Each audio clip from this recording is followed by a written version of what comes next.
Welcome to the Imagine Not Being Leeds. Imagine not being Leeds, not feeling this pain, not dancing through thunder, not walking through rain. Imagine not rising with fists in the air when the world turned its back and no one would care. We've lived in the ashes, we've drowned in defeat, but still we stand proud on our battered old feet. Imagine not loving with all that you are. Imagine not being Leeds.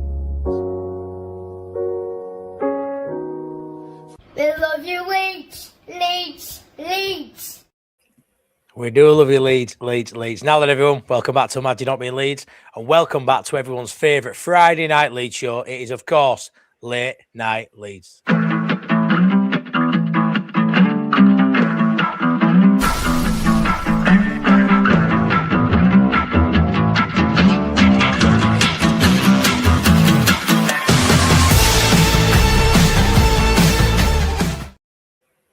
Yo, yo, yo. Hey up, everyone. Hope you're all doing well. It's me, AG, and Boss Nass. Here, he's just been at a pub. He didn't know it was even Friday half an hour ago, so let's just get on with it. And you started the show with yo, yo, yo. Yo, yo, yo. Yeah.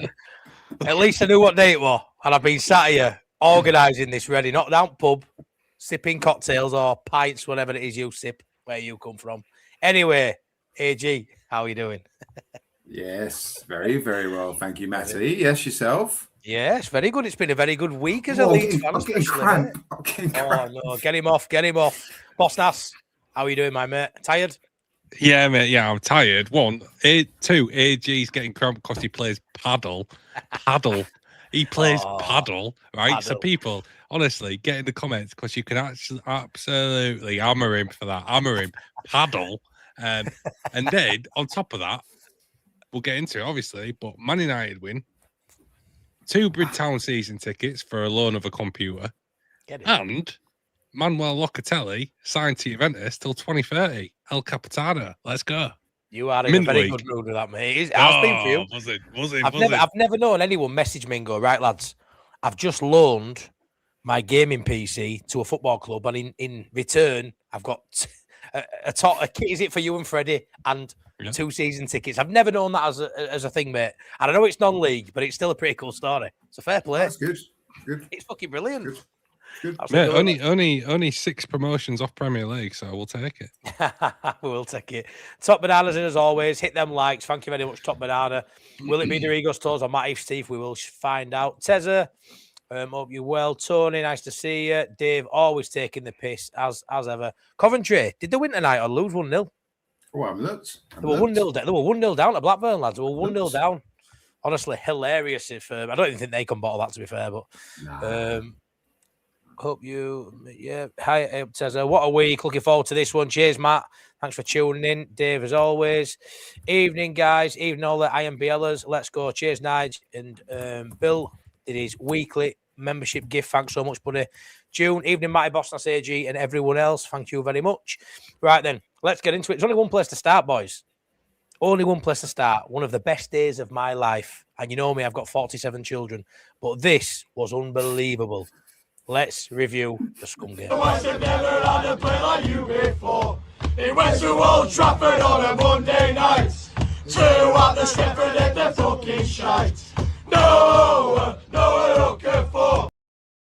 What a tune that is. Honestly, there's some absolute geniuses who's been out on piss, watched that result, and then came up with that within about 20 minutes of full time on a coach back to Leeds. What a tune. What a tune, mate. Unbelievable. What a player. What a guy. Boys, you know I were there, but I'm going to let you two, have a bit of a chat about it. I want to know your thoughts. You did a watch along for me. I think it's remiss. I think we have nothing to say. What you should say everything. Like, what was it like being there? No. What was it like being there? What was it all about?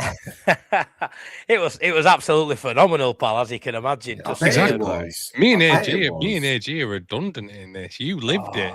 The stage is thous. Honestly, boys. Laos. I mean, it started off, obviously, I went on the course. It started off where we got to the entrance point for Old Trafford before anyone else. We're like the first Leeds fans there. So you got all scummers just stood around. And honestly, the tourism, ridiculous. The half and half scarves were of plenty. We stood there. And to our surprise, Eric Bakker just walked straight past us. And we all freeze. And I'm thinking, I couldn't get my words out. Eric Bakker, like a bit of a hero growing up, obviously, great player. And then scum fans surround him asking for selfies. And we're only Leeds fans in the cinema, as if we let that happen. Literally, scum fan after scum fan getting selfies with him. And then after that, Tyrone from Coronation Street walked past us. And one of the blokes with us went, Tyrone. And he turned around and went, we fucking prefer Emmerdale. And he just wasn't happy at all and walked off. So that was quite funny. Not before we even got into the stadium. But yeah, there were just a whole, I don't know, there was just something in the air, mate. I was nervous. I thought we'd lose. And then when I got to the stadium, I just felt so positive. There was just an aura around. Honestly, when we got in the stand, it was just unbelievable. The fan base, there was just an energy in that stand. It was just unbelievable. I can't even explain to you the ecstasy of that moment. Even before we scored a goal, just the whole. We've all been to games, we've all spotted, but it went up another level, and it was something I've never felt before. From moment one right through to leaving the stadium. I've never been to Man United away, but there must be a real sense of being deep within an enemy territory. You know, like a bit like Lord of the Rings when Frodo actually gets into Mordor. Like there must be a feeling of being like right deep within the heart of the enemy. It was. So it was like you weren't just at another stadium. It felt bigger than a football match, which it was. Yeah. It was, it was 3 points on the line, regardless of who it was. But it did feel as you would have thought it would feel going there. You think, before my first ever time going there as a Leeds United fan. I've been for rugby loads of times, as I've said before. But like it felt just how I thought it would be. It's going to feel different. Not quite sure how. Get in that stadium, you look round, and it just felt so different. It felt like a cup final. And my boy, God, did the boys deliver. What a moment in our history, really. 45 years since we've done that in league, boys. Mate, no one here was alive last time it happened. No, I know. AG's butler, that's about it, I think. AG had to check then. I mean, I did. I was worried then. Just take me through it though, boys. I mean, when you jump in now, I mean, great start, down that left edge, cut in. Calvert-Lewin almost scores a couple of minutes in, and then we didn't have to wait long for that first goal with Okafor getting his first of his brace. It was just, great first half of football for me. Started on the front foot, energetic, aggressive on and off the ball. It was like we were in the Lions' Den and Leeds were well up for it. It was just exactly what I wanted us to see. Yeah, I mean, I'll go. I mean, it straight from the off, it was energised. There was an intensity about it. There was a precision when it comes to the passing. There was a dynamism when it came to movement. Everybody was showing for the ball. The ball was moving quickly. And straight from the off, people always say, you kind of know what you're going to get with Leeds watching the first 5 minutes of a game. I totally agree. I think, there was a collective kind of acknowledgement, even doing a watch long, you're talking to the public, but me and AG were just kind of like, oh, this isn't what we expected. This is a little bit different. What's happening here? And it kind of felt like we almost shocked Man United into not panic, but a bit of disarray. Like they took a couple of yards back. They didn't really know what was happening. It felt like they'd been briefed a totally different game to what was in front of them. It felt like they'd been told something totally different what was going to happen to what they were seeing in front of them. And look, I thought from 1 to 11, and I know there'll be a lot of different numbers in between that, but saying, from the goalkeeper to the striker, I thought all of them, and to a man, and I mean that, to a man, nobody stood out to me as a weak link. And it's one of those things. I look back on the season and I go, I haven't seen that all season. This is what confuses me about Leeds United this season, because that's not the performance I've seen from Leeds United all season. I've seen like 2 or 3 or 4 different versions of Leeds United, but I've got to say, I think that's probably up there with the best. The best, if not the best version of Leeds United I've seen. And what a time to deliver it. I agree. AG. Farker gets a lot of credit as well for the lineup selection. Tanaka starting again. It would have really, attacking lineup. Okafor getting on the ball. I think the message were quite clear: get on the ball and and go express yourselves, which is something that I hammer Farker for not really allowing a lot. The handbrake seems to be on. It was like it's like the last 2 games he's allowed the floodgates to open, and we play better football when we are on the attack. Yeah, it's much better to watch. It's I think we spoke about in the watch along. He's picked a team to be. He's instilled in them to play with freedom. He said, it's this free hit element, which isn't really quite true, obviously, but there's an element of that. Yeah. And he's picked a team to reflect that. And then I think everyone just got their head up, and every time they got the ball, it was look forward. Bijal, look forward. Go forward. And I think there was a lot of energy, a lot of. I think ultimately his intent on the ball. We always have intent off the ball, try and win the ball back, but on the ball we had great intent. And I think the team, the selection reflected that, and the way we played reflected that. And when you play like that against any teams but the top 2 or 3, you can, and even top 2 or 3 to fair, you can cause them all sorts of trouble. But you've got to be brave enough to do it. You're going to leave yourself open. You know they're going to have chances. But like we did at Newcastle, and like we did this one, they were quite similar games, but end to end. Yeah. But I actually think this was a little bit more controlled, or a lot more controlled actually. But and I thought it was just we should have been at halftime 3-4 up comfortably. It must feel like in the stadium as well watching it. Oh, when Tanaka missed that chance, I say missed. Martinez got back then in decent on goal line, but when Tanaka went for 1 goal, that felt. There were a lot of people around me saying that's going to bite us. That's going to bite us. That's going to bite. Because even at 2-0 up, I go with Gareth White and all the boys I went with who saw in that match day vlog. They were all there when we drew 2-2 there under Scabal when we went 2-0 up that day, and we dropped points there. After being 2-0, which is still 2-2, but you'd have took before the game. But 2-0 up, Leeds fans in that stand still didn't believe. Even when they got a red card, still didn't believe. I was happy as Larry, me like, yeah, we've done it. 1-0 up, I'm thinking we're going to win by 5. You know what I'm like? Fucking head in the sky, pie in the sky. And everyone's like, Matty, shut up. You haven't been here before. You don't understand it. We don't do this here. Even the same week before at West Ham, all the way. We don't win in London, Matty. Yeah, have a good time. It's fine. But we're not going to win. We don't win in London. And then same, we don't win in Scum. And now all of a sudden, me with Fat John Lucas top on. They want to take me every week as a mascot. But obviously, Bournemouth on a Wednesday night ain't happening, boys, unfortunately. So we'll see what we do. But yeah, unbelievable moment. Just everything about the occasion. Like I say, it felt bigger than another game. I was dead proud of the boys how they held on towards the end of the game as well. When they scored and it went to 2-1, I ain't gonna lie, boys. 20 minutes left. It did feel very much like here we go. But I feel we sort of wrestled the game back, and I felt if anyone were going to score again in that last 20, it would have been us. I thought a big shout out again to Gabby Goodmanson. I cannot stress how much I rate this player. I genuinely think we've got a £40 million left back for 10 million quid. I think he is absolutely superb. There was that moment in the game, a moment in the stadium, boys, I never thought I'd see Leeds away at Scum or laying as we passed the ball around the park. And Gabby Goodmanson almost scores probably the goal of the season at the end of that play with about 40 passes, whatever it was. It felt like that anyway. But just, Gabby Goodmanson for me, boys, down that left edge. Jim and Okafor, linked up really well. And Okafor's gone from sort of being a bit of an inconsistent player who's got talent to all of a sudden going down in folklore for Leeds United. Beckford scores a goal, win 1-0. He's sang for the next 16 years or whatever it's been. He's just scored 2 there in probably one of his best performances we've had at Old Trafford, maybe in our... Yeah, well, I'll say, when you mentioned Bournemouth in your earlier sentence, it leads me on to what I was going to say. It felt like a Bournemouth performance at their home stadium, a bit in the sense that it looked like Andoni Iraola type football. And by that, I mean one touch, sharp pass, no lack of speed on the ball, to feet with precision. One touch, pass, same thing again. Speed and precision, one touch, pass again.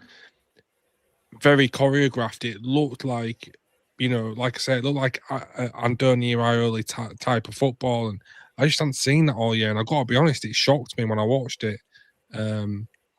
A very, very pleasant surprise, but it shocked me when I watched it. And you mentioned Okafor as well, and you go, he did this and he did that.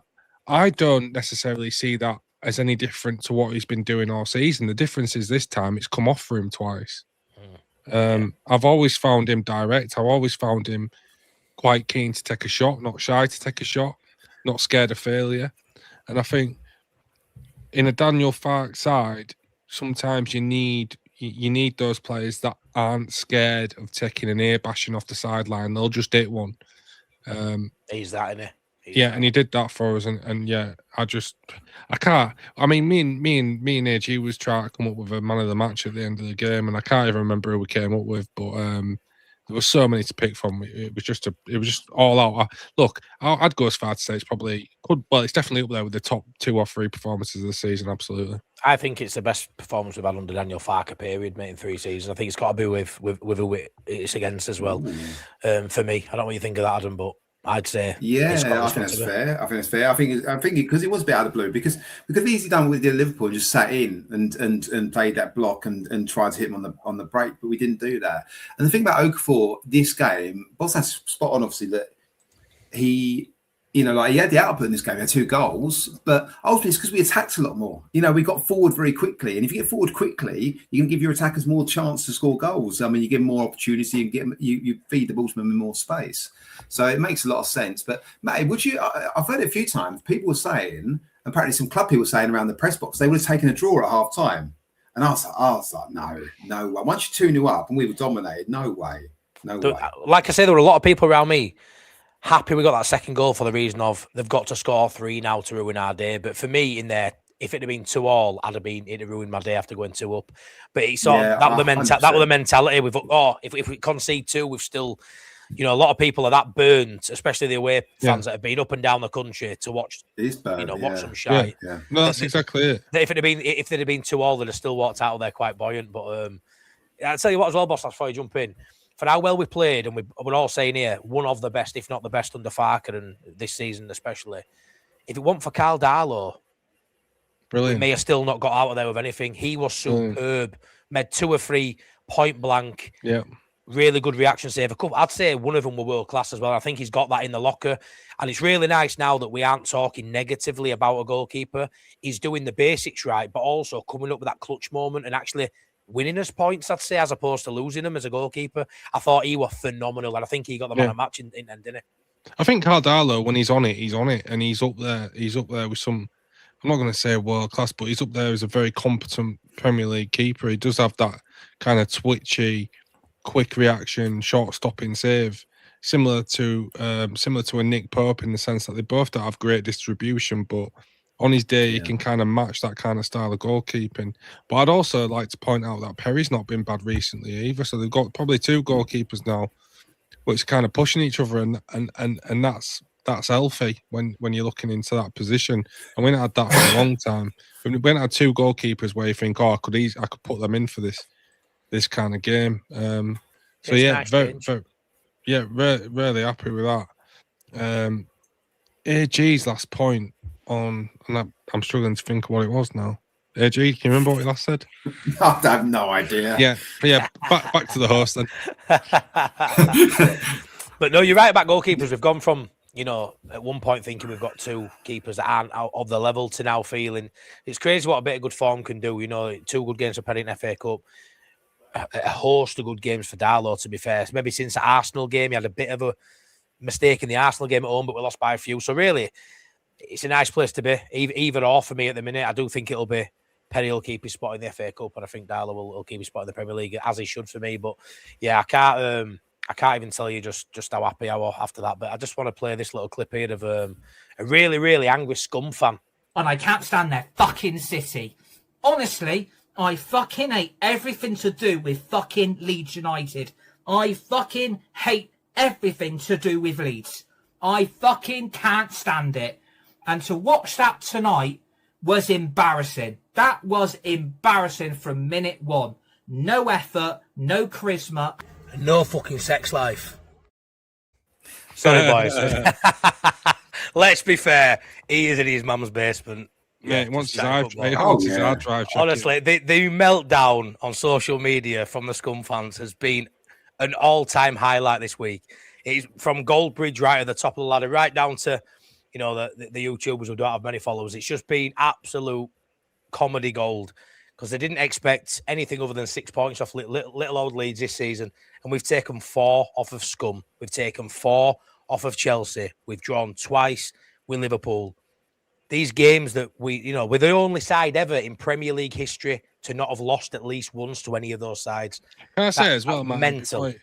Before, especially with like big 6 teams, statistically, they do seem to, and I don't know what it is. I don't know if it's unconscious bias, but they do seem to pick up more penalties, more attacking, dangerous free kicks than teams either in around mid-table or lower down in the table. And they'll always point to the fact that a rule is a rule. They'll always point to a fact, a rule. It doesn't matter the severity. If it's a clip on the foot, it's a free kick. If it's contact in the box, it's a penalty. And the reason they do this is because they get more of them than anybody else statistically on average per year. So don't tell me that just because it wasn't severe pulling of the hair and that it was just taking a bobble out of his hair, don't talk to me about that's not a red card. If you pull someone's hair, it's a red card. I agree. Just like when you say, when you fall over in the box like a prima donna because someone's like barely touched your shoelaces, that it's a penalty, because you'll argue for that all day long. So you can't have one without having the other. Yeah, I mean, what do you think to that hair pulling scenario, AG? I think it's a red card. It's a red card. Just because he wasn't very good at pulling his hair doesn't mean it's not a red card. Like, he's grabbed at his hair, he's not got to hold it properly. It's a red card, and he's not trying to grab anything else. He's grabbed his head. The final thing, it's on my side decision when the final thing is, but when my final thing on this game is, I just hope now, because freedom to sit for all that stuff, great. But I want this to be the start of something, and the start of Leeds United back in the Premier League, and not just looking up to Man United and playing them every 20 years and hoping for a victory. I want to, I want to take 4 points off them every season. I agree. Leeds deserve the size of us and everything we're about. We need to establish ourselves in the Premier League now and make these games regular, not just like Okafor or Beckford, like lots of players in between, Harry Gray into 3 years time, whatever it may be. And that's what I want to see now, because we made such a big thing of it, and it's great, but I think we want to see it more regularly, so it's not such a big thing. And we don't, like, I grew up, like, we were a top 4 club, we were a Champions League club, we were playing everyone as evens. I've just talked about a Super League, it's about Leeds United in it, massive club, everything about us, and I think we can get back there now. There are things like Iriola's leaving Bournemouth, right, because he wants to go a bigger club. Not saying he should come to I think if Leeds offered him it, if Leeds wanted him instead of Fark, I'm not saying he should or shouldn't, then he should want to come to Leeds United. What we're building, the stadium, everything about us, what we're building towards, the squad we've got now. And also, actually, this is my final thing, I think I knock Daniel Fark a lot, but he deserves a hell of a lot of praise for what he did the other night. And it was excellent management. Him and his team, whatever they readied him, however they got ready, brilliant. AJ, I know you, mate. We talk. There's a lot of, we talk regularly, every day probably, me and you two.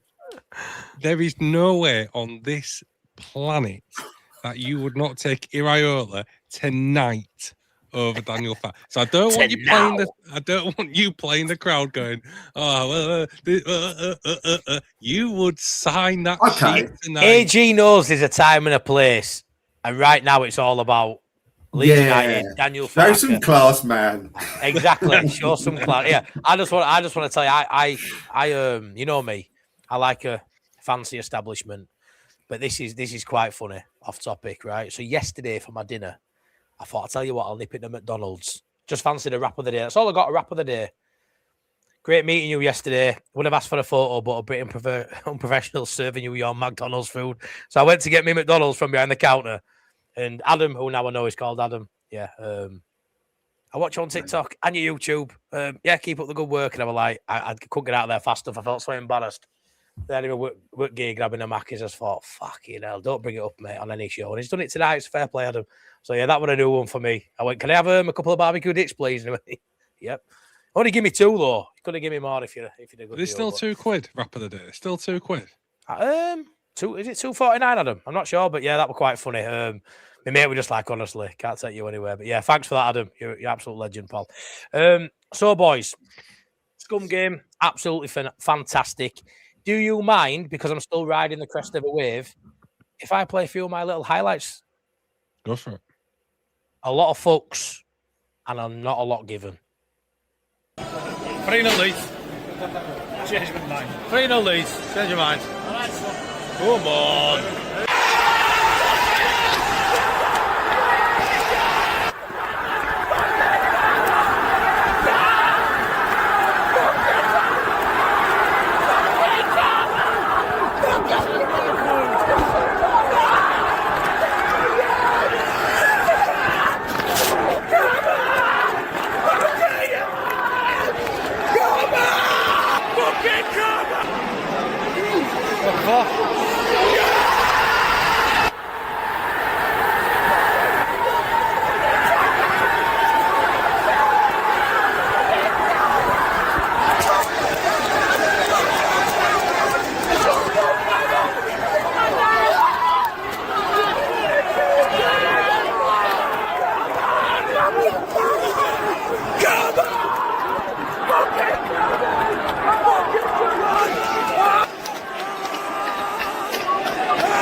on! Fucking hell!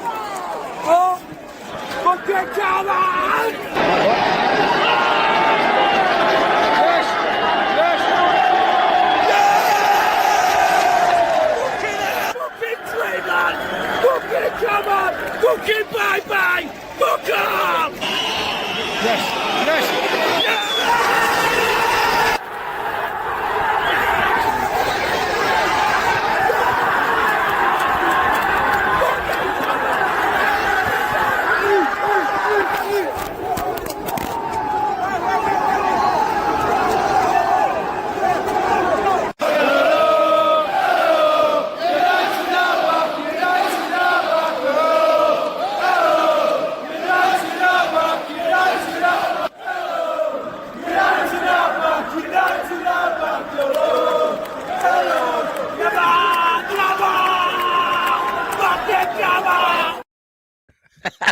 Right. Honestly, what a knobhead.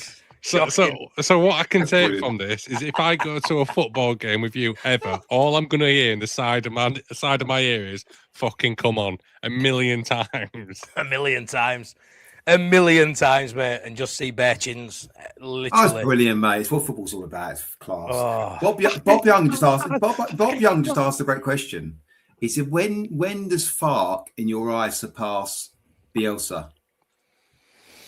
It doesn't. He can't. He can't. It's the only answer. Absolutely never. It is the only right answer. He can't give me. There's nothing he can do. It can surpass him in terms of accolades if he stays and wins an FA Cup, but he can't beat him in the emotional connection. Mate, the love for that man, 100%. He made us all, and we all follow Leeds. We followed Leeds, not stopped us following Leeds, but he gave us that sort of connection back that I feel maybe we're gone a little bit. Do you know what I mean? He brought that love back for the game for me. It's like asking when's Fark going to surpass my dad? It's just not going to happen. It's the same question as going, when is Ampadu going to surpass Bremner? Yeah, no, I know. Look at that, Dave. You really need to come out of your shell more, mate. Put him out strikes again. I'm shocking. Anyway, 88 likes, 177 people watching. Please smash us a like on the video. Really, really would appreciate it. But shall we bring in the Onion boys? Is it time for Defeat the Bloody Ladder? Let's go.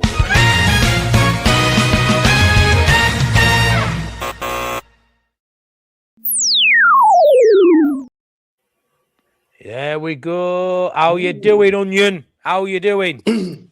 I was all right until I've just heard some of the absolute bollocks being spouted. Hold on a minute. You know what time it is, Onion, before you even start speaking? Here comes, it's Priestley on parade. Every Leeds take boldly overplayed. Blind faith strong, never once afraid. Can you hear it now? For free. He's never getting paid. It's the It's probably for the best. He's never heard it, has it? I know in the morning I could just wake up, go back to this point of the video and watch, but I'm not going to, out of principle. There you go. There's a song you've never heard before in your life, and you don't realise you're even a song. We're just messing about. Let him have his piece. He's got something to say on this. He has got something to say. Come on, I have got something to say. There's absolutely no way you're telling me that if Fark wins the FA Cup this season, he's not surpassed Bielsa. No. 100% he's not. Not for how he feels to be. Fucking God. Of course he hasn't. But nowhere near. Ridiculous thing to say. Oh, God. Love it. He took a dead football club up. They picked up rubbish, man. They picked up. Don't you start. What? They picked up rubbish.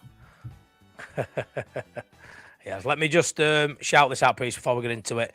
I left it for a bit, but yeah, here we go. Abdul Rahman Al Khalifa, absolute legend yet again. Good evening, all. I cannot describe how happy my two sons and, of course, myself after Monday night. No words can describe it. Let's have the icing on the cake tomorrow, please. Come on, Leeds. PS, life is back to normal here. Glad to hear it, Abdul Rahman Al Khalifa. Great to hear you're all doing well, mate. And yeah, we're all just absolutely buzzing over that. And like I say, finish the job. We're not finished. I think it's finished your job tomorrow. Some will disagree, and we'll get into that soon. But yeah, back it up. Be nice to get back-to-back wins. And yeah, unbelievable. Thanks again, as always, mate, for your support of the channel. I really, really appreciate it. Priestley, the Onion. I want to get your thoughts, mate. Then, before we go into the quiz, Scum. Give me your overriding thoughts, mate. I don't know. I was just glad it were over when it finished. I know, mate. Did you think they were going to score a second? I was pacing the room like a caged potato. Oh, right. Priestley. Caged onion. Come on. Let's be real with the audience. Give Farker all this adulation. I can see you gagging to do it. Get the statue built. Let's have the plaques out. Well, hang on a minute. Let's rename a stand. Come on. Get it out of your system. Come on. What I will say, and this will be my last thoughts on the piece, based on what Matty said then about getting the job done tomorrow. If we win tomorrow and stay up, those people that have been battering Fark for a point per game keeps you up all season are going to look really stupid. He'll have one more point. A point plus per game does keep you up. Yeah. I agree. But everybody's been saying you need 40, you need 42. Huh. You've not needed 40 for years. I don't know if that makes you look stupid, mate. You've not even... saying, do you know, saying the earth is flat. No team in the last 9 seasons has been relegated. Yeah, I know, but West Ham still got relegated on 42. Saying the earth is flat is stupid. You know, having a discrepancy of 3 points doesn't quite put you into the bracket of stupid. You know what that puts in the bracket of? That's called Priestley hyperbole. Priestley Have you been reading the dictionary? He has, hasn't he? Swallowed one, I think. No. Go on, boss. Anyway, lads, it's clear that I'm just there to read the questions, so shall we get on with it? Yeah. Come on then, Mr. Priestley. Everybody. Oh, hang on. Beer Let's have a check. blast. Priestley, what we on? Oh, this is gonna. You're not gonna like this. This is so base. Oh. What is it? Foster's? Carlsberg. Oh, no, I don't mind that. It's better than Foster's or Well, Carlton. I went to get some beers before game on Monday. Costers. I could have got a crate of 10 for £9 or a crate of 18 for 11. And I might not be good at maths, but I'm not stupid. Right then, mate. Have you got a good one for us today? You're going to start Well, off super easy. I wonder what the theme of tonight's quiz could be. Ooh, Yes, Paul. Yes, Paul. Look at Matt. See, these two will know the answer to this question because they were in the room when I said it on Monday night. He won't remember anything it is. Brian Flynn. Oh, if only it was that easy. That'd have been good if you got answer that question. And obviously, when I say last, I mean any player before this week. So let's not be stupid. Right, okay. Before this week, Yep. who was the last Leeds player to score 2 goals in the same game against Man United? Oh, yes, I do know that. You told us. Is it Rodrigo? Matty should know this because he was at that game. No. Oh, Rocky Jr. Rodrigo. Rocky Jr. Yeah. Locking it in, Rocky Jr. My favourite memory of that game was that blew my mind. We were both 16 and you went to the bar and came back with a pint. Scandalous. Oh, God. I don't know how, mate, with my facial hair or lack of. Yeah, can you remember the buzz? Okay, That's Julian. what I remember. The buzz of being 16 and going to the bar, being nervous, but actually getting the pint. That was the buzz. I can't relate. At 28, I was still getting ID'd for Red Bull. Yeah, that was a nice season with Rocky Jr. Rock on. Tommy says, when he goes, Rocky. He's a bugger, he's hard on you. Remember when we signed a World Cup winning defender and he was shite? Only us, honestly. We always don't even get like rounded left Arabian backs. company and they were skint. So such a Leeds thing to do. Matty's only 22 now. Tough paper now. Cheers, Yeah, Paul. Stone. Right, question number 2. Odd one out. Him. All 4 of these players have played for both teams. But who was the only one that transferred from Leeds to Man United? Oh, what a question. Ooh. Nice. Was it Johnny Giles, Gordon Strachan, Gordon McQueen, or Dan James? McQueen, is it? It's McQueen or other one, isn't it? It's McQueen or the first one. Giles. McQueen or the other one? Yeah, do you want to be a bit more vague? Or Giles. McQueen or Giles. McQueen or Giles, Lock it in. 50-50. What are we going with, boys? I'm going to say... I don't think it was Johnny Giles. Proper We legend. got the I'm gonna first go- one right, so it's not too dark. I think McQueen. I'm going to go McQueen. Yeah, agreed. Lock in. I think McQueen, just because it's the coolest second name ever. It is cool, isn't it, McQueen? It's cool, that. Yeah. Ciao. McQueen. Locking it in, McQueen. Gordon McQueen is the right answer. Come on, get up. What's chat saying? Get up. Oh, are you jumping in there first, Fraser? Alan Smith, no, nope, not at all. Buddy, McQueen, Johnny Giles got McQueen. Yeah, there's some folk in here know their ball. There is Alan Priestley. Smith would have been the right answer had he have been one of the answers. Oh, Priestley, if we get stuck, sure. can we have an Ask Nige? He's my mum's cousin, class year. I know Nigel's just He's Nigel's a automatic. baller at quizzes, isn't he? Automatic. Absolute baller. I think that could Maybe- be that maybe- should be a lifeline. Maybe later on. Maybe later on when the questions get a little A bit quick one harder. as well, just shout out here. Let me know in the chat if anyone's going to be interested with this. So it's not finalised yet, but IMBL are going to be doing some sort of charity event, sporting do, maybe a walk. I don't know. A few ideas in the pipeline. Maybe a five-a-side tournament, inviting people down, whatever. But we're going to be raising money for charity at some point. Nige has gone in his loft and got shitloads of programs from 70s and 80s. I think majority is 80s and 90s to be fair, but some from 70s.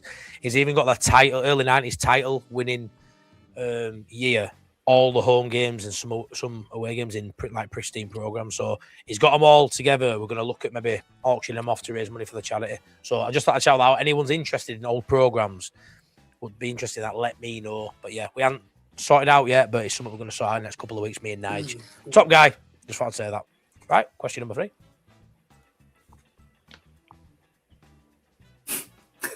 Fucking hell, question number 3? Jesus. All right, you went off on a fucking tangent about programs in lost and shit. Jesus. Oh, fucking class. You know, I run on my time. Fucking hell, you don't run, ever. Me neither. Come on, let's go. Yeah. Oh, fucking love it. Only time you run is to hot dog van. Oh, love Boss it. Nass, you look like you eat hot dogs for the shape. What? What? Woof. Straight I over didn't his get it, head. did it? Straight over his head. Quality. I love that Priestley. Funny bastard. Go on then. Question number 3. Before this week, who was the last player to captain a winning team at Old Trafford? Last Leeds captain. So that'll be the Jimmy Bedford game. It'll be, yeah, Housen, boys. probably. Johnny Must Housen. be I Housen, think. sure. It's got to be Housen. He assisted it. I'd say he was captain. He's got to have been captain, hasn't he? He was a young captain, but he was captain when he played. Anyone else stand out? Who I could would have been have captain thought that day? But it Naylor. Oh, shit. That's a shout by me, by the way. That is a shout, though, that. To be fair, that is a shout. I am going to go with Johnny Housen, pal, but yeah. Lock it in Johnny Housen, Naylor's. Well, yeah. And well, Andy Hughes around that time as well, because he sometimes captains. Yeah, it was, yeah. Lock it in Housen, Priestley. Richard Naylor. Oh my God! No! No, Boss Nass! Fucking come on! I mean, did anyone else get that? That is mental. Love the banter. Cheers, Rich. You see, Matt, he got so annoyed there, he just restored to factory settings. Oh, Mike! Number 1 quizzer there. Oh, my God. Yeah, there were a few in there with that. Fair, yeah, tell you what, Boss, that's a shout, is that? But you got overruled by Yells too, and we were wrong. Bastard. Got to get it right, boys, otherwise we're out. Fair play to people there who got that one right. Fair play. Right then, question number 4. Can't get this one wrong, boys, or it's an early bath. It was a very early bath. Wounded with that. Hell of a question. Career path. Oh, yeah. South or north? I'm shit at these. It's a bit of a short one. Oh. Norwich, Charlton, Leeds, Man City. Charlton, Leeds, Man City. Danny Mills? Hold on.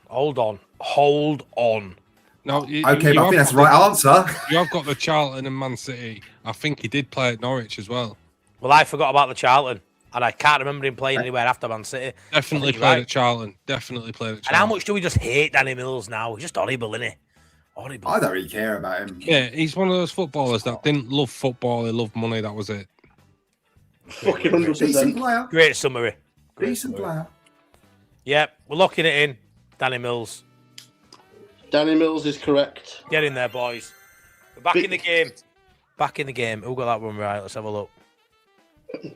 Big fan of Adam dropping the right answer and then Matty going, hang on, let me see if I can get it wrong. What, do you mean we might? Do you mean like with my Richard Naylor show? Yeah. Yeah. Just immediately knows the answer, doesn't it? And then gets it wrong. And spoils it for everybody. Danny Boy Mills. What is the issue with Danny Mills? Oh, Tom, liked him as a player. Went on a podcast with it under the cosh and was laughing at the wage negotiations or contract terms. Ronnie Priestley, you might know a bit more detail. Yeah, I've seen the video. Basically, when we were going under, he went in and basically demanded a wage rise, knowing full well we were about to go under, and knowing that we'd have to pay off a massive part of his contract. And when he talks about that now, Priestley, he laughs about the whole scenario. Oh yeah, he laughs about it. He's thinks it's funny, yeah. Disgusting. Honestly, it's scandalous. Go watch the clip, Tom, if it interests you, and you'll have a different feeling towards him if you want already. On that as well, I remember doing one No, of those. Matt, that was him as well. Similar story. But yeah, he did that also. I did one of those evenings with Dominic Matteo, and you know when we started to get into financial trouble, the first person that stepped forward and said, "I'll take a pay cut," was Mark Viduka. Don't surprise me. Sounds about right. Legends. He said, "Said who wants to take a pay cut before we start forcing him." Viduka went, "I'll do it straight away." Who do you hate more, Priestley, Danny Mills or Rio? You know what? Rio Ferdinand's reaction to that game on the weekend was horrible. What a knob. What a knobhead. It's like he forgets that he even played for he played for our club as well. The way you go, knobhead. Honestly, it's just two cheeks of the same ass. It is. Yeah. It really is. Right then, Priestley, question number 5. Who were the last lead scorers at Old Trafford before this week? What do you mean? Sorry, let me phrase the question better. Yep. Who scored our goals the last time we played a match at Old Trafford? Nonto. And was it Rodrigo? Oh no, he scored on the home boys, game. I'm out. What was the goal? It wasn't. I remember Elland scored a screamer. Was that the same game? No. Oh, was that the guitar one? No, that one against. That was Villa, wasn't it? That was Huddersfield, I think. Huddersfield, yeah. I don't know. I'll get it right eventually if you keep letting me guess. I know none. I've got the ones that stand out to me. You've got. I remember Elland scoring. Definitely scored there. I think Rodrigo has, but that might have been at home game. I feel like Dallas might have scored at Old Trafford. Left foot. Can I give you a clue? Please. You know how I say I don't do trick questions? Yeah. A little bit of a lie on this one. Well, I'm gonna say. Oh, here we go. I'm gonna say Willie Nonto won an own goal, then, lads. Oh, boys, come on now. Well, that's what I would say, You mate, don't as have well. to do us like this. We've all had a good week. I reckon it's that, boys. I reckon it's Willie Nonto won an own goal. What else can that cryptic... You go for it. You can have the glory if you think that's right. Right, locking it in. Wilfred Nonto cutting in from left, poof, bottom corner, under Scabala, and an own goal. He shoots. Okay, but the question was who scored? Who scored? Is it an own goal? No. We're having that because that's a trick question. No. I asked the question: who scored our goals? That's not fair. What, was it an own goal? And I've got to tell you who scored it for that. Is that what you're telling me? We should be able to get it. We should just remember the goal. Fucking no. Who's that really old defender that was on the bench for Man United this weekend? Gary Pallister. No. Well, Johnny Evans. Johnny Evans. I think it might have been Harry Maguire, mate. I don't know why. Johnny Evans, Wilfred Nonto. It's an own goal and Nonto. You can't do that to us, Priestley. Yeah, you can't do that. Okay, it was an own goal. I'll let you have it. I'm willing Nonto, yeah, kidding. Who scored own goal? Who scored? Who banged it in for us? Varane. Varane. I don't remember it at all. Then. I don't. Let's see if anyone's got that in chat. Not having an own goal. Fair play, Tommy. Well done. William Raffer. Yeah, No. because we scored quite early on in the first half and quite early on in the second half. Anyone get? I don't remember the second goal. Anyone? A Varane own goal. LUFC edits. Fair play. Fair. Nige ain't perfect. You see, even Nige gets them wrong. Well, he best clean his act up because he's our lifeline. I believe in Nige. That was the first game of the second season, I believe. Hey, Sloop, it's not over yet. No. Yet. The Union does not remain undefeated. He's off the back of winning a hat trick, but before that, we won a hat trick, and we put an end to his hat trick last week. So that is fake news. It is fake news. Are our mics okay now? Whose mic's crackling when we talk? Are we okay? You mentioned it, Dave. I appreciate the letting us know, Paul. But hopefully it's okay because I have no idea. That's correct. Everyone sounds all right to me. It sounds all right to me. Yeah, I can't hear anything unless it's just mine. I can hear when you speak. It's a little bit, but not too bad. But thanks for that, Dave. Anyway, do us a favour, guys. 200 people watching, which is great for us. Smash us a like, please. Let's get to 150 likes as soon as possible. Would be great. Sound. Right, question number, is it 6 or 7? Number 6, this. Come on, boys. Oh, 6. Come on, boys. Guess the year. Oh, Leeds finished 5th. Qualified for the UEFA Cup for the first time in 15 years. Okay. We were managed by Howard Wilkinson. The top goal scorer that season with 13 goals was Tony Dorigo. Can we just say his 90s all right? 1994 or 5. I was thinking 96, so I'll go 5. AG? 4, I was thinking. I thought 5. God. I thought 5. You've got 4. Well, 2 5s and 4. Are we going to go 5? No, because that works in my head, because it would be 95-96 season, right? Yeah. I'll go with that. AG, all right with that? Lock it in. Easy. 1995. Lock it in. 1995 is correct. Get in. Come on, boys. Get up. Get up. It does me any when we get a question right, and I'm like, that was quite hard, that, right? And then I look in chat and everyone's gone, like, everyone knew it. Like, literally everybody I'm celebrating like a proper weirdo. Hey, Matrick got it wrong. Sound. Quality, guys. Right, question number 7. Yeah, 95, 96. That's what we thought, Richard. Come on, boys. So this question, you've got Sean Healy to blame for this one. Oh, God. This will end well. According to SofaScore, who is the top-rated player for Leeds this season so far?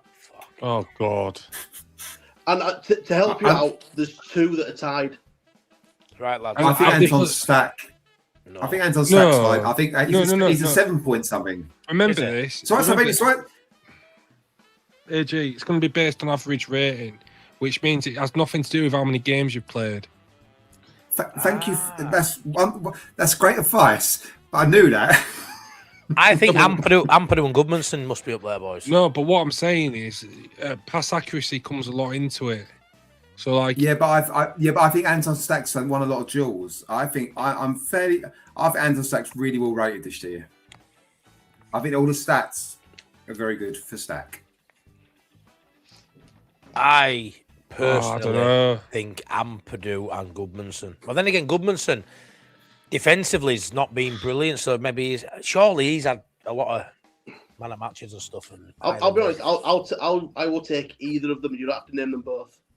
Well, I think Stack's one of them, Adam. So I'm gonna let you answer this one. If Stack, we would say, boss, that Stack's one of them if it's 2 joint. I don't know, boy. I think there's going to be some surprising names on there. Really surprising names on there. Again, it's not based on how many games you played, so you could come in. You could come in for literally. You could literally come in for 2 games and have and be at the top of this list. It's about percentile. I think Pascal, might have a lot of them. Pascal. I think Stack's created so many chances.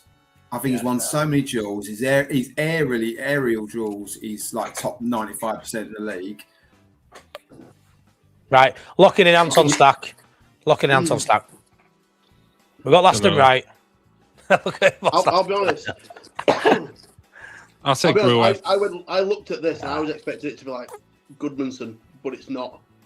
The top two are Ampadu and I Stack. said that. Oh, we'll take it. We'll take it. Fair enough. Fair enough. That's I knew facts. Ampadu Well would done, be lad. it. I knew Ampadu would be it, but yeah, fair enough. Let's look up 7.13. 7.13. Ampadu. Yeah. And that's more our like it. highest. There you go. That's our highest this season, yeah. Love this. Reminds me of COVID times, though. Yeah, mate, it does a little bit, doesn't it? Remember this? I used to do a quiz with family. I used to do a quiz with family in COVID. I don't know if you guys did. Do a quiz over. Aronson will be low sixes because his stats won't be very good in terms of what they're looking for. Well, he gets ball on the ball Aronson is quite actually 6.83. Is it? Oh, is he? He's high enough for then. Who's Stack the and lowest? Ampadu Did you pick that up? Stack and Ampadu, I believe, are 7.13. Who's lowest? Can you remember? I don't know. I don't Physio. know that far. Yeah, Physio's had a good season. Brendan's goes, that's for sure. It doesn't surprise me with Stack and Ampadu for me were always going to be high up. He's been absolutely scintillating for me. I love His pass completion, his duels again. Yeah, absolutely. Yeah, he has been brilliant. He has bossed Ampadu's bossed so many midfields with 40, 50, 60 million pound players in it this season. Ampadu is not good enough to be Leeds United's captain. Out. Get the fuck out. No, I will say that for next season. No, boys, listen, we need to readdress the standards at this football club. If you want to be a 16th, 17th, 15th place football club, you do that. Not coming out of my mouth. What's happening to Rowdy's cage? It's what it is. It's what it is. It is what it is. Fucking hell.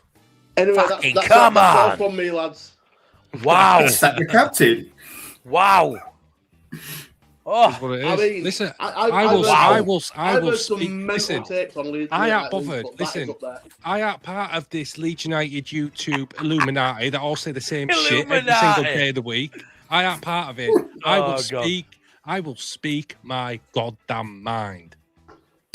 fucking hell, I've just lost 1,000 subscribers. Shit. Finish 15th. Fucking hell. Win the FA Cup. Boss, sack the captain. Serious question. His boss has taken the piss. Look at Paul. Give boss that some weed. Boss Nass, serious question. Go on. Oh, what a wallet. Is Sean Healy in the room with you? He's got gun to your head. No, mate. No, mate. Ampadu is our most influential player on the pitch. I agree. I think he's absolutely superb. Superb. Wild statement says top banana. Yes. Very Well, wild. take it. Listen, I'll say what I think. I don't think it's that wild. Love boss Nass. Anyway, question number 8. You're allowed to say what you think, but I'm also allowed to say that's mental. Look at that. YouTube Illuminati. You can say it's mental all you want. If you think you're gonna get to you might get to Europe for an FA Cup. If you think Ethan Ampadu is gonna be a captain in Leeds when we're trying to challenge for 7th, 8th, 9th, never mind 5th or 6th, then I think you're mental. But I could say to you, I also don't expect Pascal Strauch, Beal, Goodmanson, Calvert-Lewin, Okafor all to be there when we're challenging for 5th, 6th and 7th either. Well, you know what I mean? So we'll leave it at yeah, that's fine. I agree with that as well. So Boss Nass basically Let's just thinks tell in 20 everybody- years when we're challenging, none of these players should be here. Let's just Ridley tell and everybody. Bombshell. Or let's do an Aston Villa and actually progress as a fucking squad. How about that? Hey, and they've kept John McGuinness captain, and you wouldn't have said he was Champions League quality. Boom! Well, he Let's is move on. No, listen, I'll give you that, but my point still stands. Yes, come on, you'll give me that, you will, you fucker. Go on then. Question. Come on, you fucker. Anyway, sorry, people. I'll start that one, Luke. I have started some comments. Yeah, he didn't start the season off well, but he's absolutely quality at the minute. Right then, go on, Priestley. Question Nobody number was 8, saying I that think. when he was going missing for 2-3 games, were there? No. Question 8. I remember that. Go on then. Question Oh, you 8. don't like it, do you? Now you don't like it now, do you? Boss Nass, shut the fuck up. Fucking chin him. Metaphorically chin him. Come Come on, Priestley. I'll meet you on a beach in Brid. You won't want to, mate. This is my kennel. You don't want to do that. Anyway, you'd be knackered by the time you threw 2 punches, mate. All I'd have to do is push it over. I don't throw punches. I grab testicles. AG, Bossnas is on fire tonight, isn't he? Jesus, what? He's on fire. Anyway, question 8. Can Go we on, get back to what we were doing, please? Yes, please. My word. So here's an interesting stat that I read earlier. Right, Leeds are currently in all competitions on their longest unbeaten run for more than 50 years. Away run. Longest unbeaten away run for more than 50 years. Who was our last away defeat against? Repeat the question, please. So Leeds are currently on their longest unbeaten run for more than 50 years away from home. Are we? Yeah. Who was our last away defeat against? Are we? Last away defeat, 4-3 at Newcastle, I think. That's the show. Nah, it can't be. That's ages ago. Yeah, I think it is. I think Newcastle. I can't remember that. We've drawn shitloads. Drew against Everton. Drew against Villa. Lads, I can't remember. Forest, that was before Newcastle. Genuinely. Right. About 2 months ago. Right. 3. Fucking hell, how long ago was that? Yeah, I think it was 4-3 against Newcastle. Honestly, that has blown my mind how long ago that was, if that is right. Priestley. For it to be one of the longest unbeaten runs away from home. That's the last one I can remember. Yeah, lads. I genuinely do. Yeah. I'm gonna lock that in, boys. Newcastle. Surprisingly. Can't think of one. Lock it in Newcastle? I think so, yeah. Please be right. You think so? I can't think of another one, yeah. Newcastle. Yeah, Newcastle's correct. Wow, what date of that? What date? That was middle of January, I think. Fucking hell. New section. Boss Nass rants. I reckon that's a good one, that, to be fair. Oh, no. Priestley do his nothing. I'm sure he's seen that before. Oh, yeah, I've got a channel about that. Newcastle. Yeah, fair enough, yeah. But honestly, boys, I said it then, I thought that can't be right, but fair enough. Yeah. Yeah, Boss Nass, I'm not... Never mind, I'm going to say something. No. Don't be a coward now. No, I'm not going to say it, because it's... Don't be a coward now. All I'm going to say is I wouldn't be the first person to offer you out on a beach for something you said in a YouTube video. Okay, yeah, that is correct. Anyone else drinking a Capri-Sun this week, though? That's horrible. Just me. Right then. I've got water, mate, water. Boss Nass, I've got water. Water, what is it? What's that posh water called? Water. No, Fiji It's water. just tap. Fiji water. Tap, dear. Tap. Tap water. Right then, number 9, question 9. Oh, the Napton's losing it with me. Well, you having the chat's having what they've all got at you. Oh, he's having a do, isn't he? Come on, question number 9. Evening, Eddie. How you doing, my mate? Avion, that's it. Avion. Oh, no. So I'm just looking at some comments about Boss Nass. It's great. Right, so it's all right, boys. I can take it. Keep them coming, is what I suggest. It's good for the channel. Good engagement. Good for the channel. Lads. Question number 9. Question number 9. Leeds versus Chelsea. Who was Leeds' only goal scorer the last time we played Chelsea in a cup game? Oh, God. Stephen McPhail. Cup game? Mate, Was that a league that's game? right, that'd be crazy. That was league. Well, that was a league game. Well, that league game. Yeah, that was league. Chelsea. When did we last play Chelsea? In a cup game, boys. Oh. 2 goals at Stamford. Oh. Mateo Joseph. Yes, Joseph. Brilliant. Nice little header. He scored a brace, didn't he? And we were all like, he's the Messiah. And then it turned out he was just a guy who could play a bit, but not much. Mateo Joseph, I think. Yeah, cup game last year. Yeah. Mateo Joseph. Yeah. Lock it in. Brilliant, that game. Lock it in. Lock it. Correct, yeah. Get in. Fucking come on. Fucking come on. I don't know why I go like all southern. You got Cockney now. It's gone wrong. Oh, West Ham, haven't you? Yeah, sounds Right, like. Question 10. Come on now, boys. Question. Right, this is it. As ever, I've got Lock a in. question.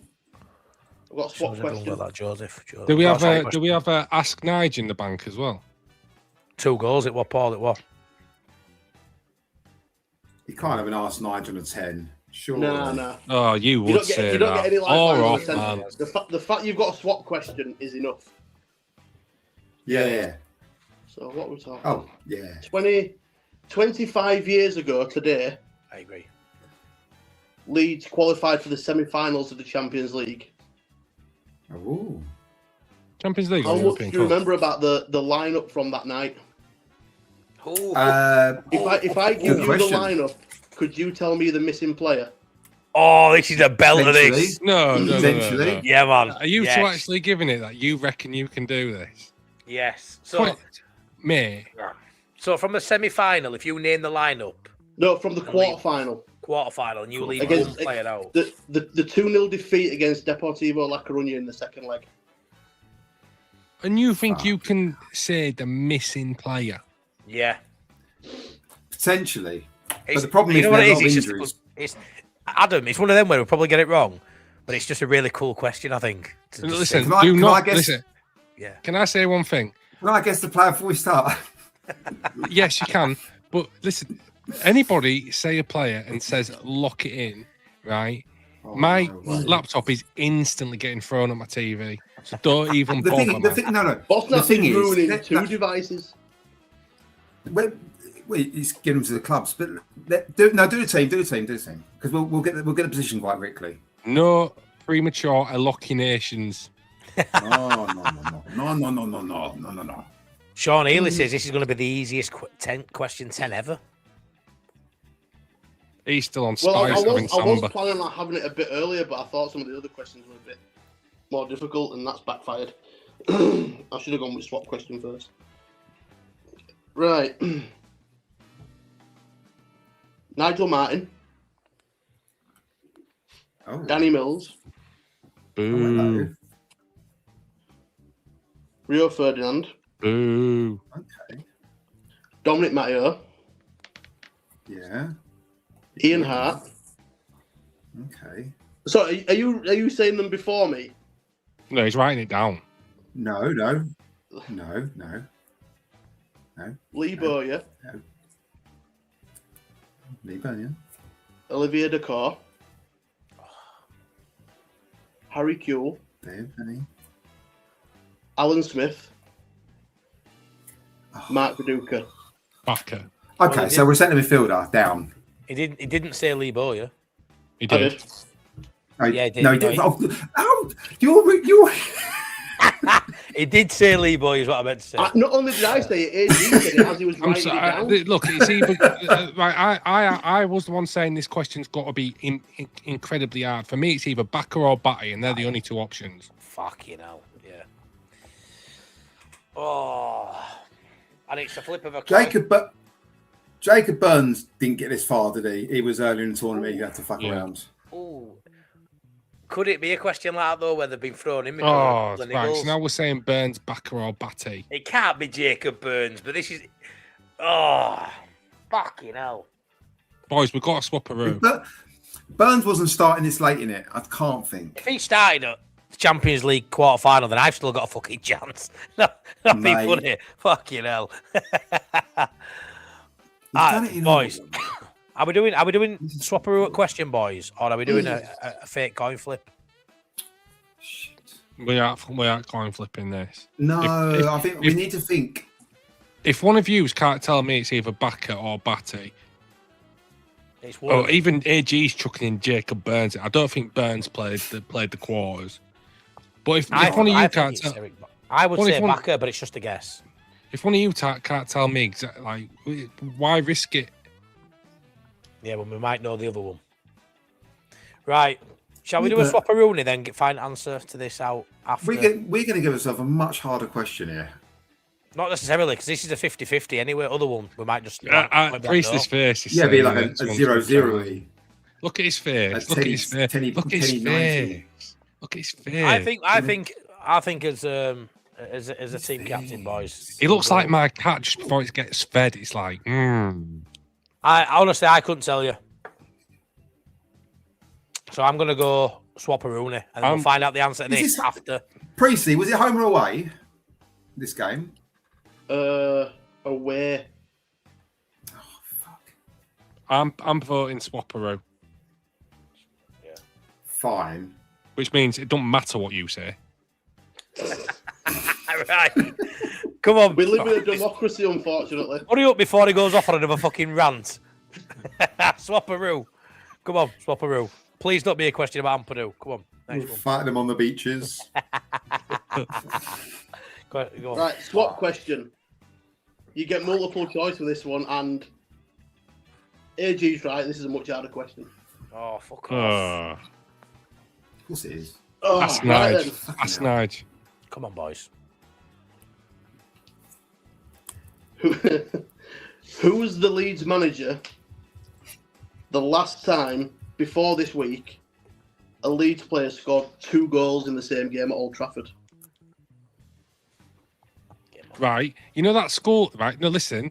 You know that thing in school grounds where you used to have like trading cards or pogs or whatever, and you used to say, if you swapped and you didn't want to swap back, you'd go, no swap backs. Can we swap back?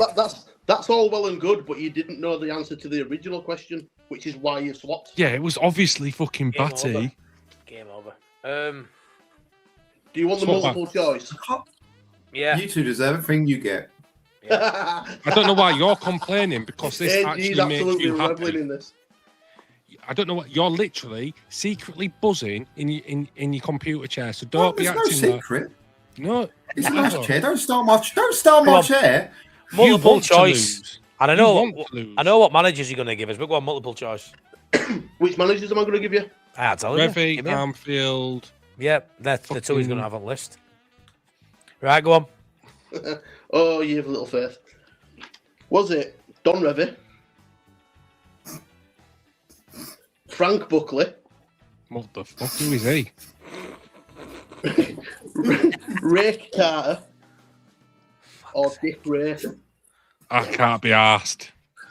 Honestly, boys, can I Good just luck, lock lads. can I just lock anything in here? Because honestly, that's just pissed me off. I can't be asked. Can we just ask for a swap back and have a go? I think it might be Batty or Backer. Batty or Backer. It's so confusing. Oh, let's have a new question. Well, all I'll say, boys, is I don't think it's Revy. Just because I've muted him. I can't be asked with him, Matty. Can't be asked with him. Me and you will do this. Can I ask you a quick question, boss? That's right. On my media assets, on sounds, I've got 2 things called Mick McCarthy and Fact 2. Are they all to do with you? Oh yeah, that was like if anything bad happened in the game, it was a Wild, mate, wild. Right, boys. I don't think it's Revy, so out of you two, pick another manager. No, Let's just get it over and done with now. yeah. That's I'm pissing me off, that. just for the bounce. Let's go for the Dick Rays. Dick Rays. Oh, Dick Ray. Yeah, Dick Rays. Race. Adam, No, do we just go with Dick Ray? Do we just go with Dick Ray? I imagine it is like a little penis gun. Pow, pow, pow. I was going to say the Buckley guy, but I'm not really asked at this point. Sorry, Major Frank Buckley. I forgot his title. Major Frank Buckley. AG, Yeah. just pick one. Go for Dick, Dick Rays. Rays. Dick Ray. Right, we're locking in Dick Ray. Locking in Dick Ray. Because apparently that were an easier question than just saying back to our body. Before was I almost give you the certainly answer to Batty. this, It's David before I Batty, give you the isn't answer it? to this, do you want the answer to the other one? Yeah, what would you have Well, said, AG? you can say David Batty. David Batty, obviously. It's fucking batty, isn't it? Yeah, go on. I think it's Backer. So now you've both decided 2-1 on Batty, and the answer is David Batty. Can we just have the win, please? It's Christmas. Oh, it's so difficult. Oh, don't You you know what, fucking even dare more with this better than shit. that, the fact that you've randomly picked the correct answer. to the question. Yes! Yeah!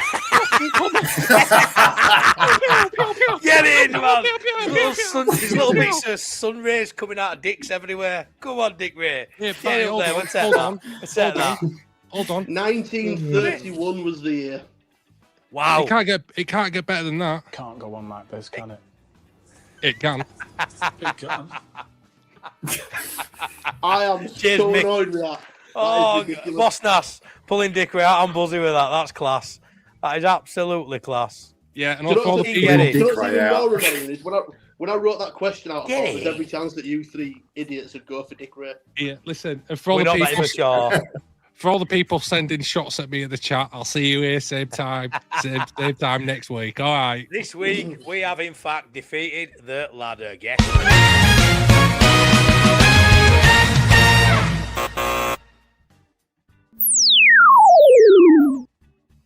Oh, Good I old love that. penis gun. So, just to take the piss out of this week, Priestley, you give us 2 question 10s and we got them both fucking right. So, up yours, pal. Up yours, Yeah, mate. eventually. And in 31. What the fuck? I know, Bill. Fucking brutal. I'm even more impressed if you could tell me the player. Cock Burns. I ain't got a clue, mate. Fanny shooter. Laser idea. cock. Oh. Yeah. Arse gun. It was Joe Firth.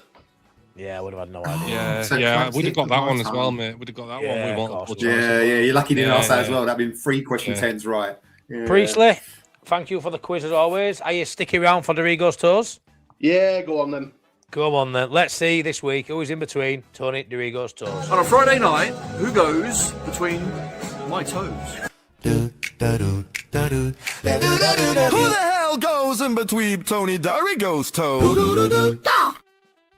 Boom. Right then, each week I put an ex-Leeds United player either in between Matt Eve's teeth or in between Tony Dorigo's toes. This week, as you've just seen, it is Mr. Tony Dorigo's toes.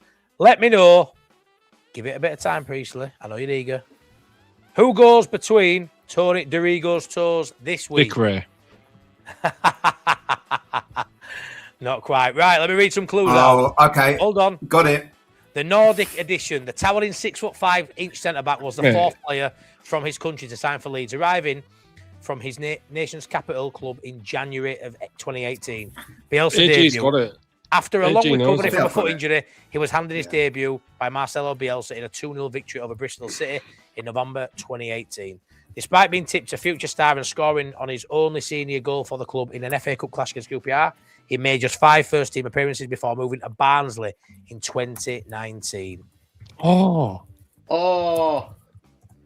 I know who it is. the Barnsley thing.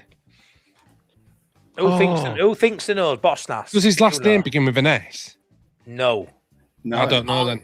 I was struggling until you said Barnsley. Right then. Priestley and AG after 3. Give me your answer. 1, 2, 3. Apo Halme. Apo Halme. That's the one. Apo Halme. That is Yeah, the one. I just get my alphabet mixed up on that, don't I? So don't take the piss. I remember him coming on. Remember that game against Sheffield United away and Jack Clark scored. No, Jack Clark assisted Pablo's winner when it 1-0 away at Sheffield United. He came on in that game and I can't remember him playing apart from that one game, but obviously he played 5. But that's the one game I remember him coming on as a sub because I think Cooper got injured maybe. And he came on in that one. But yeah, Apo Halme, loads of people got that one right. Yeah, I thought I'd give you a bit more of a recent one, but I didn't think you'd get that one so quick. So fair play, Adam. And fair play to Mr. Onion as well. Fair play, boys. Fair play. Right then, Mr. Onion, what are you doing with your weekend? I've got a footy match tomorrow. Come on, give me your score prediction before you go, mate. 4-0 Leeds. Fuck it. Balls to wall. Balls to wall, 4-0. We will take that off you, mate. I never know what you're going to say. I never know what you're going to say. Although I would be just as happy with a 1-0 win. Yeah, it doesn't matter, does it? You get the 3 points. No, and we're just about there. Where's Bosnas gone? I've got a joke for him. You're going to leave us with a nice parting shot? He's gone to the beach to wait for you. Yeah. Hopefully it tides in. Fire comes in, fucks him off. Right then, Priest, you're going to leave us with your joke then, just in case he's not coming back? Yeah, okay then. Fuck it. Go on then, pal. He don't know what he's missing out on. I've just bought some Viagra eye drops. They make you look hard. Fucking started then, for fuck's sake. Belted. Right, Onion. Love you. Bang some onions in chats. Let's spam him out. Cheers, mate, as always. Class quiz. Have a good weekend. Bring us some points on a pal, and I'll see you soon. In a bit, pal. Bye, mate. Bye-bye. Legend. Absolute legend. Oh, fucking hell. Where have you gone, Boss Nass? Where's he gone? Let's change this screen back. Let's get rid of the music. And let's get back on with the show. Bang. There you go. He's back. Did you miss his little joke there for you, Boss Nass? They were waiting patiently for you, mate. What, are you talking to me? I am, yeah. You know, you're part of the show. You just swan in and out like Gaff, what's going on? Yeah, I needed to siphon the old snake, lad. It is what it is. It waited long enough. What was it? Viagra? Go on, Adam. Can you remember it? Yeah, I can't. I won't do it justice. Something about Viagra eye drops and it makes you look hard. Yeah. Something like that, mate. We're leaving us with a nice little joke, and you just left. It seems like it went down an absolute storm. Can't lie. Not really professional, but anyway, boys, we've got the small matter of a big game tomorrow at Elland Road. Leeds versus Wolverhampton Wanderers.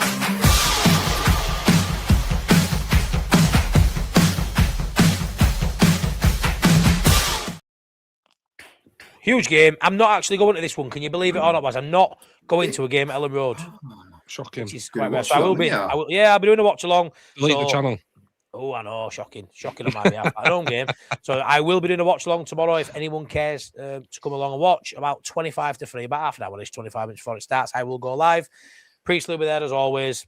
And yeah, big game, boys. For me, I've always said 40 points. We all want to hit 40 points. I think we all would suggest we probably will. But this win, I think, probably takes us to that point of no return. When you look at 39, we'll have to see what other teams do. We're playing first, so if we win with 9 points clear, puts a whole heap of pressure on Spurs, especially.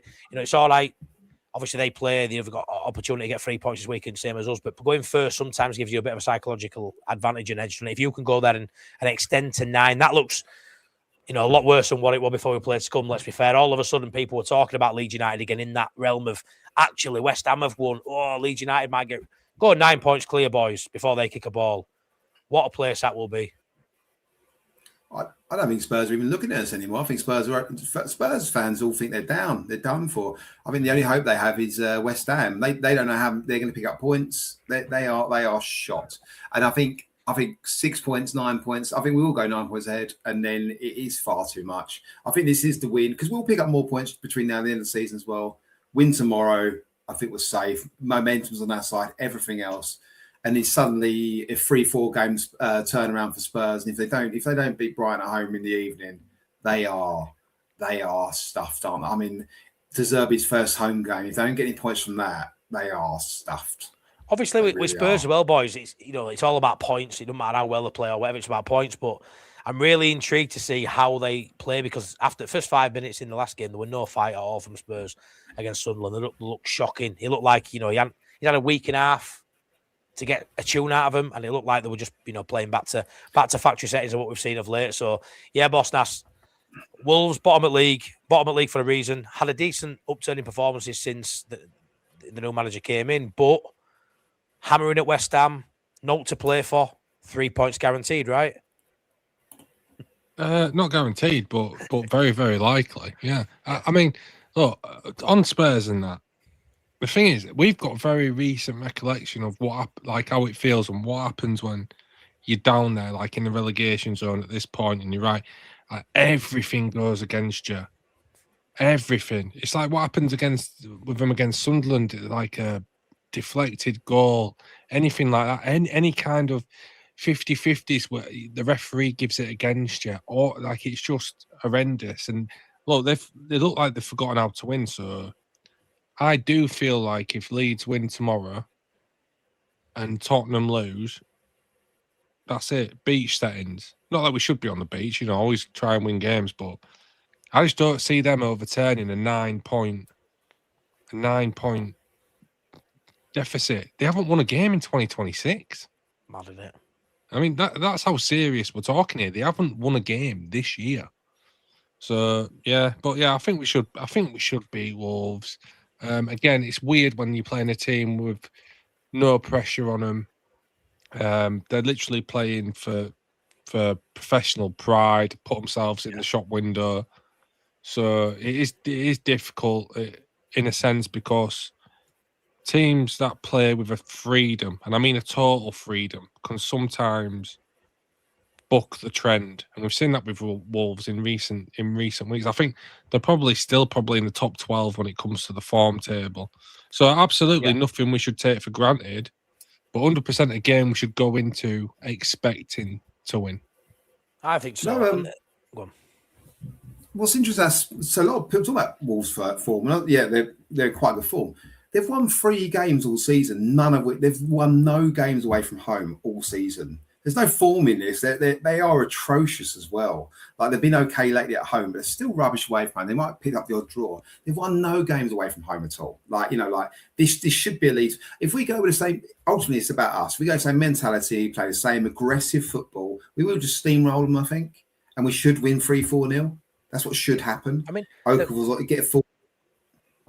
They've got a few good players, mate. You know, it's not a horrendous side. They've had an horrendous season. But they've got a few good players, but I look at how our centre halves, especially Biol, has halted some of the best strikers, not only in the Premier League but in the world. You know, there's some of them knocking around who we've faced in recent times, and he's got Adam Armstrong up against him tomorrow. And I just feel like the threat they will have. They've got Mane as well, who's been coming off the bench a lot, and he's a really good, exciting talent. Hugo Bueno at left back, great player. I'd love him to come into Leeds United for competition for Gabby Goodmanson. He's a player I would take from them. They don't have a plethora of talent, but there's some very capable players in that side. But I look, Angel Gomez in midfield as well. He's a good player in his day. They've got some decent players, don't get me wrong. Yeah, he's a good player. Really, really creative option for them. But I just think how we sort of went about the business in the last 2 games, that front foot football, I don't think it's going to be a nervy atmosphere at Elland Road. I think it can be at Elland Road, quite nervy, and it can filter onto the pitch. I think it's the fan base is quite buoyant at the minute. It's like sort of party atmosphere. I've been in the stands the last 2 weeks. The club is buzzing now. We're all trying to get tickets for Wembley, just on that Old Trafford. It will be a very, very healthy space at Elland Road tomorrow. It'll be a really good, fun atmosphere, and if we can get the early goal, I think the floodgates will open. You see, I don't think it would have been if we didn't win the Man United game. Guaranteed, right? This was a very nervy game, and this probably most people would have said Bosnas would have still been on 33 points going into this game, which would have been a very different game for me. Getting the win at Scum has alleviated so much pressure, but if we don't go and do the business today, you may as well have not won at Scum and won this. Do you get what I mean? You can't. You'll be undoing so much good work if they don't win this game tomorrow. Yeah, but winning that Scum game gives them the license to play with an attacking freedom and without nerves and without having to hold anything back, which I think it gives them confidence. I think that's what we'll do in Wolves. I think, because we all know, look, a nervous Elland Road is not the atmosphere you want to be trying to pick 3 points, but we've seen it so many times. But that Man United win, absolutely, I think it plays a massive part in getting the 3 points again. No, I agree. What I will say is that the tricky part about a game like this is, and I said it yesterday when I did a bit of a preview yesterday, so easy to get up for a Scum game. The easiest game to get up for, especially as a Leeds player. There's no motivation needed for that game. Wolves at home, a little bit trickier to get the boys up for. Do you agree with that? I don't think so. You don't think so? I hope not. I hope not. Not the magnitude of the game, as simple as it is at home in front of our fans. I think it's one thing Fox is one of the things Fox very, very good at is getting the players going, and I think I don't think there'll be any let up in that at all. I think the blueprint was right there against Man United, and now the home game go exactly the same, full throttle, steamroll them. And I think we will. I think that's exactly what happened. They've got some. I'd say you said it though. Gomez, I think they've got 2 Gomez. I feel good midfielders. They've got a couple of decent players. At the end of the day, they're bottom of the league for a reason. Arakadare up front's a good player, but they are bottom of the league for a season. They spent January setting themselves up for the Championship next season as best they could. Did a few transfers, Adam Armstrong, things like that. They got nothing to play for. They weren't very good at West Ham, and I don't expect them to be very good in this game either. Yeah, and you see, this is where I say against West Ham for the first 25 minutes they were really good. Yeah, they were.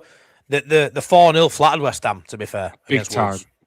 Wolves didn't lose that game 4. Well, they lost 4-0, but they didn't deserve that scoreline, so they're not as bad as that result on paper maybe reflects they can trouble us. Yeah, of course. West Ham were just clinical, but Yeah, they were. like when I tuned into that Wolves game for the first 20, 25 minutes, I was like, Wolves are going to win this. There was passing the ball around so nicely, so crisply. The movement was really nice, but as soon as they conceded a goal, it's the same thing with the teams at the bottom. Concede a goal and then everything just goes to shit. But for whilst there was level for that first 20, 25 minutes, they looked really good. Yeah, I agree.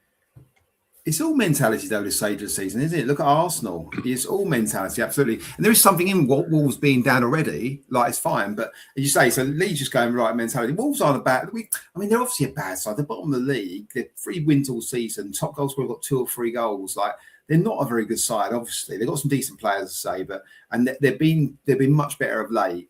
But yeah, I mean, you want, other than Burnley, it's Wolves or Burnley at home. They're the 2 games you want, isn't it? So we can't gaslight. You can't gaslight's the right thing. You can't light them up too big on that, can you? Like, so it's a game we should win. 9 points ahead of Spurs. Then we can enjoy the Spurs fallout as well, and we can enjoy the FA Cup. I don't think we'll rest players against Bournemouth necessarily. We might do. God, that'd be saying, wouldn't it? Oh mate, well, that's a biggie for me. Win this game, and the FA Cup can be enjoyed by everybody because there's still a section of fan base that are excited by it potentially, but still, I think it may hamper us. If we hit 39 points with 5 games to go, we can relax a little bit on the Premier League survival stuff because we will not lose 5 games in a row. Here's my lineup for the game, boys. I think that may be the same lineup that started away at Scum, unless you can tell me differently. I think it is, but I would go with this lineup. I said for the Scum game I wanted to see Willie Gnonto start and stuff, but I think Okafor, he has to start for me. Riding, that crest of a wave. Tanaka, I think he's been outstanding. Goodmanson again. Tanaka had cramp, came off against Scum, but he will be fit for this one. What would you change? Would you change up? Would you rotate a little bit? Would you bring Longstaff in, Metcher in, or would you just go with same team, boys? I mean, I'd give captaincy to Biol. Sorry, no, I'm rage baiting. I know you are. I'm rage baiting. Listen, chill out in the comment section, all right? I love it. But yeah, do you reckon we'll go with that lineup? Because I'm sure that's same as Scum game, innit? No, yeah. Why change it after that? It's hard to change it really for me. I just go with what's working, boys. Is there an argument right centre back? Justin's been better than Rodon at right centre back. There's an argument for it, but I don't want to wear it. There's an argument for it. For some reason now, Rodon gets a little bit. He's been getting a little bit stick, and then it's crazy because I've seen people say he's been. Someone in our group chat earlier said he's been there. Well, it might be my mate Danny Dovey said he's player of the year. He'd say Rodon, which I found crazy to be fair that he was his player of the year, but had a little bit of flack. But what I will say, I think James Justin's been equally as good as anyone in defence this season when he's played. Adam, I think that's probably fair to say. Equally, maybe second to Biol. He's been. I don't know. Strauch's played well, but Justin hasn't looked out of place in any game. He hasn't looked any worse than anyone he's stood alongside. He's been phenomenal. So there is an argument that maybe currently he should be in over Rodon, even if he were fit. I think Biol's our best centre of the 3. I don't as much. Rodon's played, so he's sort of shoehorned Justin in and played Rodon in the centre. And I think Biol is much better in the middle. Strauch's very good on the left. I think Strauch against the other day on Monday night. Yeah, I thought he was excellent. Strauch, he's so good on the ball, and when he doesn't do that rash challenge thing, which he does every now and then, he tries to nip in. He's a bit too quick on it sometimes, a bit too hasty. But I think ultimately Justin, no slight on Rodon, but I think you don't miss Rodon in this formation with Justin and right centre back. I think that's fair because also we go to that forward back on the ball, and Justin's suddenly getting up and down the pitch and backing up Bogle. And he's better going forward than Rodon. There's not loads and loads in it, but I think he's better going forward than Rodon. And you don't lose really any physicality. He's probably just about as quick. Maybe not quite as tall. Well, he's not as tall, obviously. Maybe not as good in the air. But in general, I don't think there's a big loss in there with James Justin, the right back. Right centre back, sorry.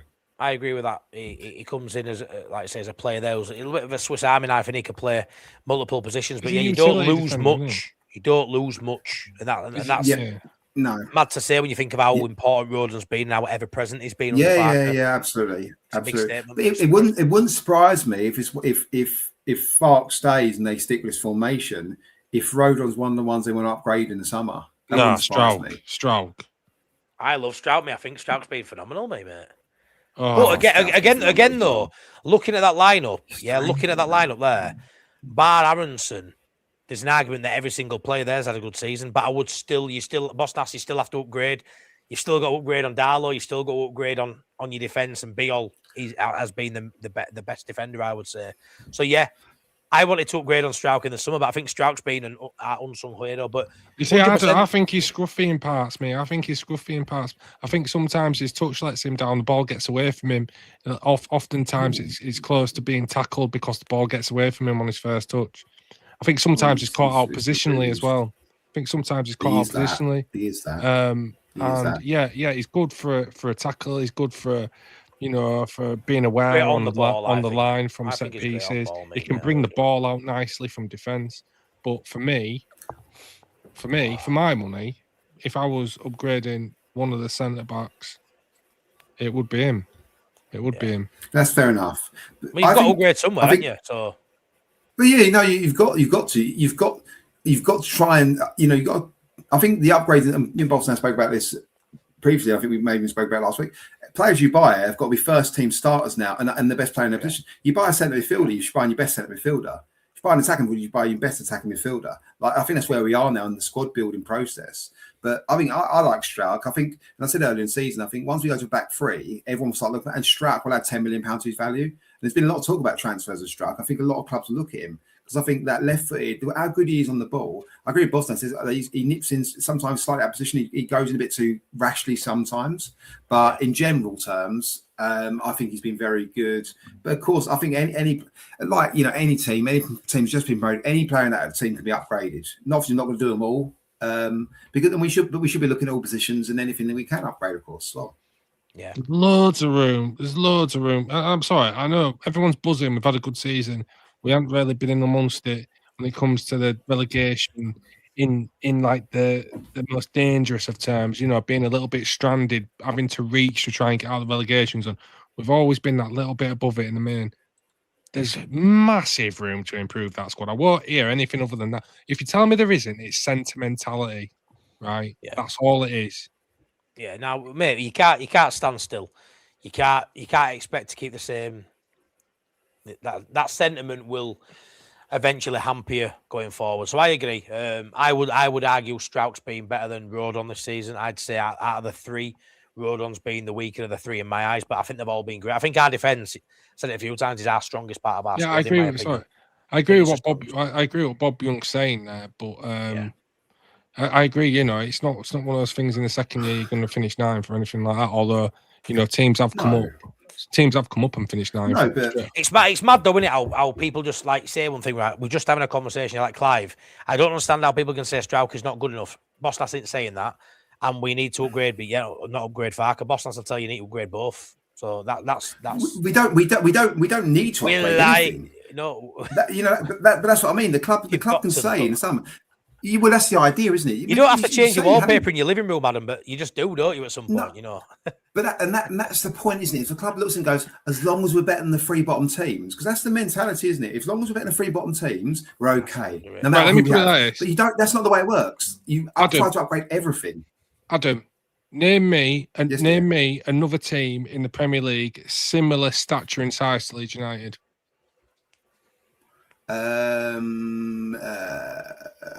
I would say Newcastle. Right. So Aston Villa. Put yourself now in the shoes of a Newcastle fan. Ooh, I say to you, right, as that size of club, that stature of club in English football, that's your squad next year. Are you happy with it? No, of course not. Absolutely. Right then. No. And people, I know that don't really make sense in the thing of look how long Newcastle's been. Yes, I understand it's about squad building, but people like I don't believe that we should look at that and go, that's good. That's what we should. That's not what we should be striving for. It's good in areas. Of course not. You need year after year, even second year up. Some of your starters have to become your bench players. We saw Aston Villa. Aston Villa are a great example of that. Within a couple of years of being in Premier League, some of their starters and best players were on their bench.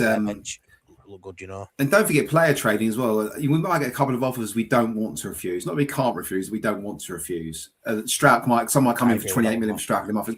Actually, that's all net profit. There's loads of things like that. And it's how you want the club to look at the summer as to go another 100-odd million and build and try and progress. Because otherwise what they go 40, 50 million, just plateau and go, oh, they're okay, so we'll stick with them. That's okay, so we'll stick with them. That's not good enough. There's no okay about this.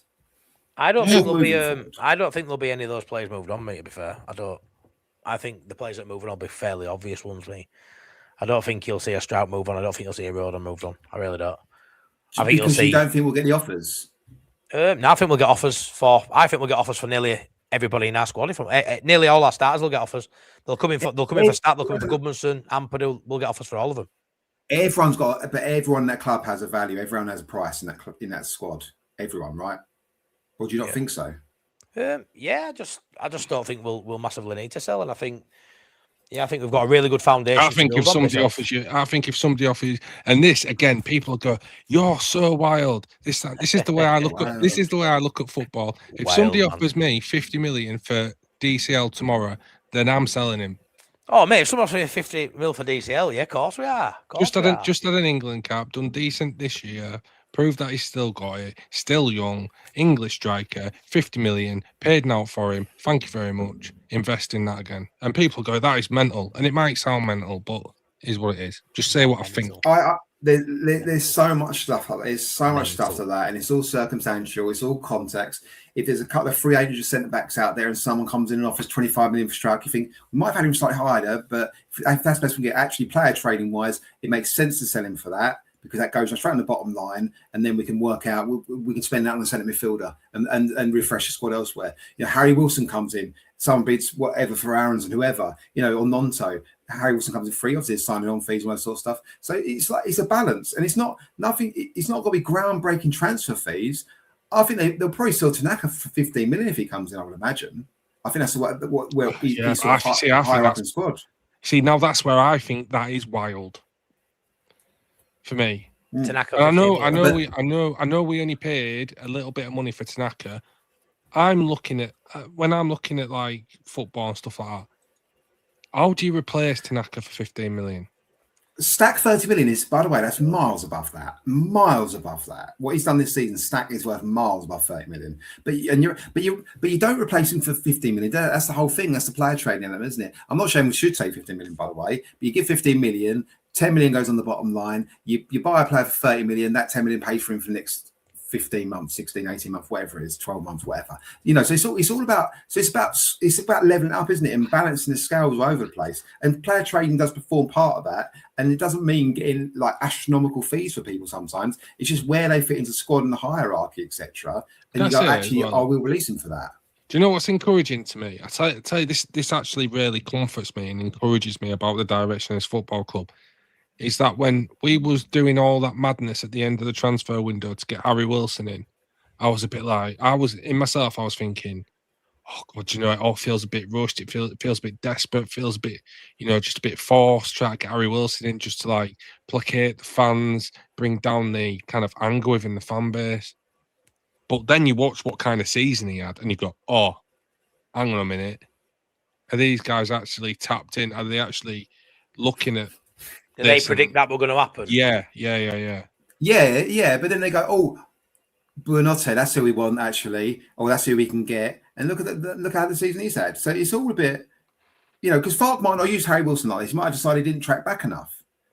Do you know what I mean? He could sit on our bench all season. So at Fulham, he's done brilliant. He's a very talented footballer. I think if Falk would have played a fan spot for him. Of course, you're right.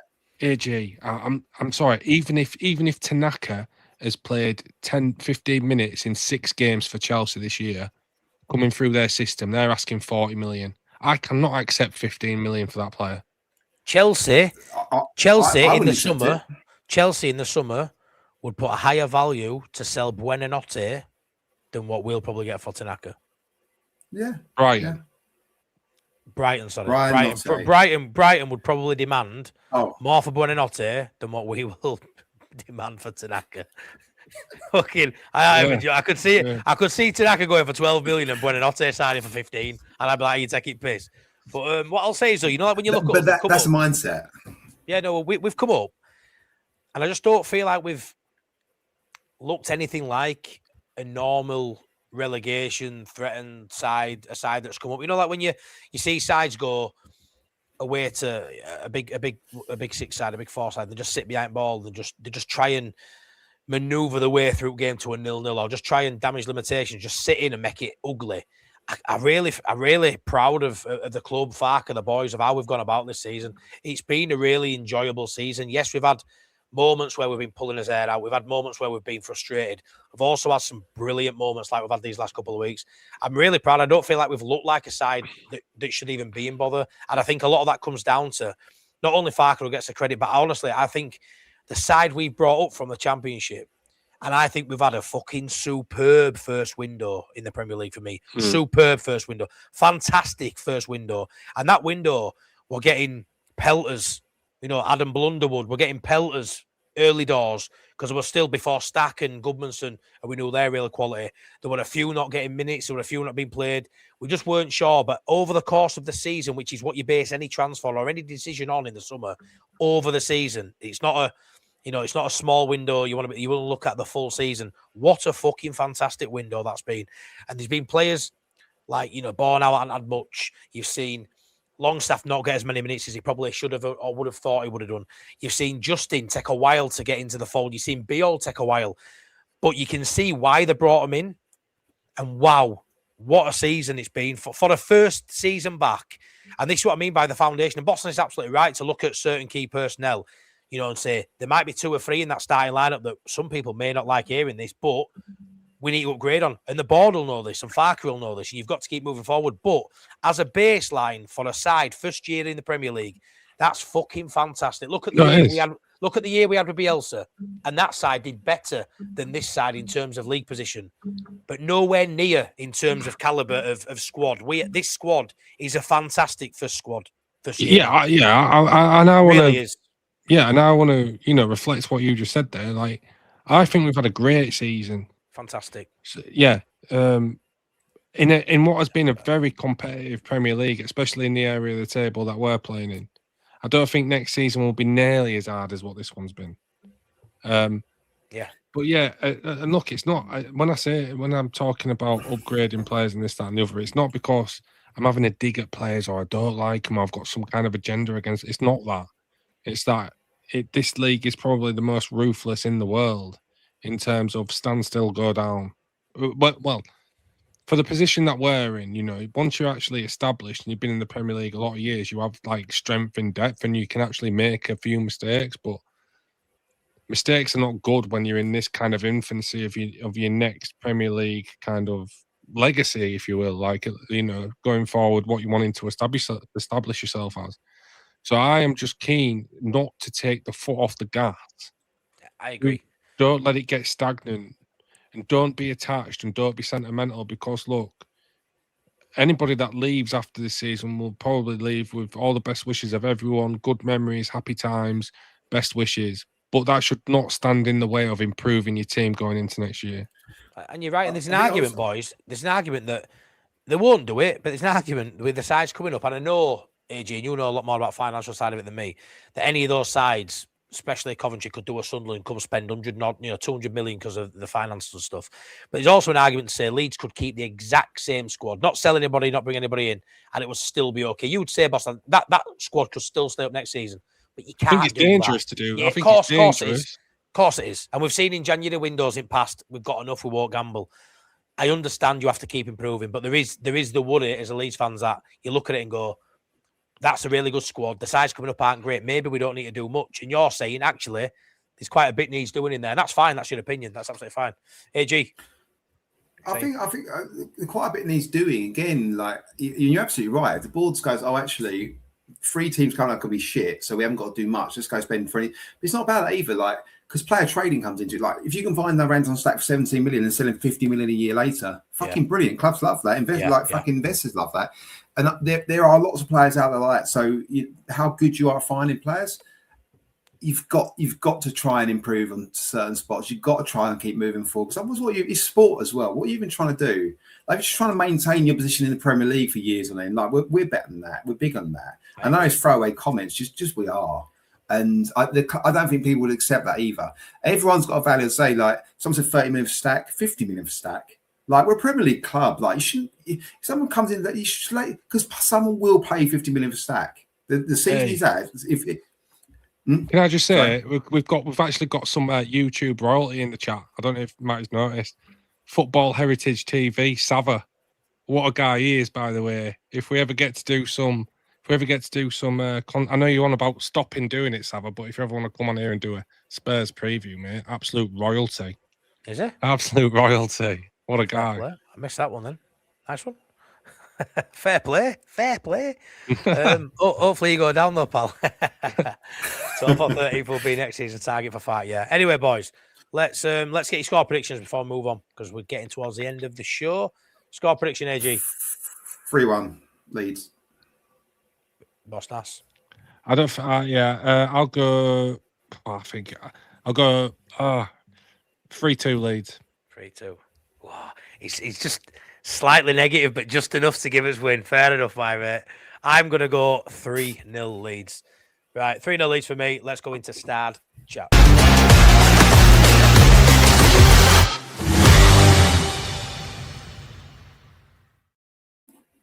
Okay, love that Bremner's Ghost. 7-1.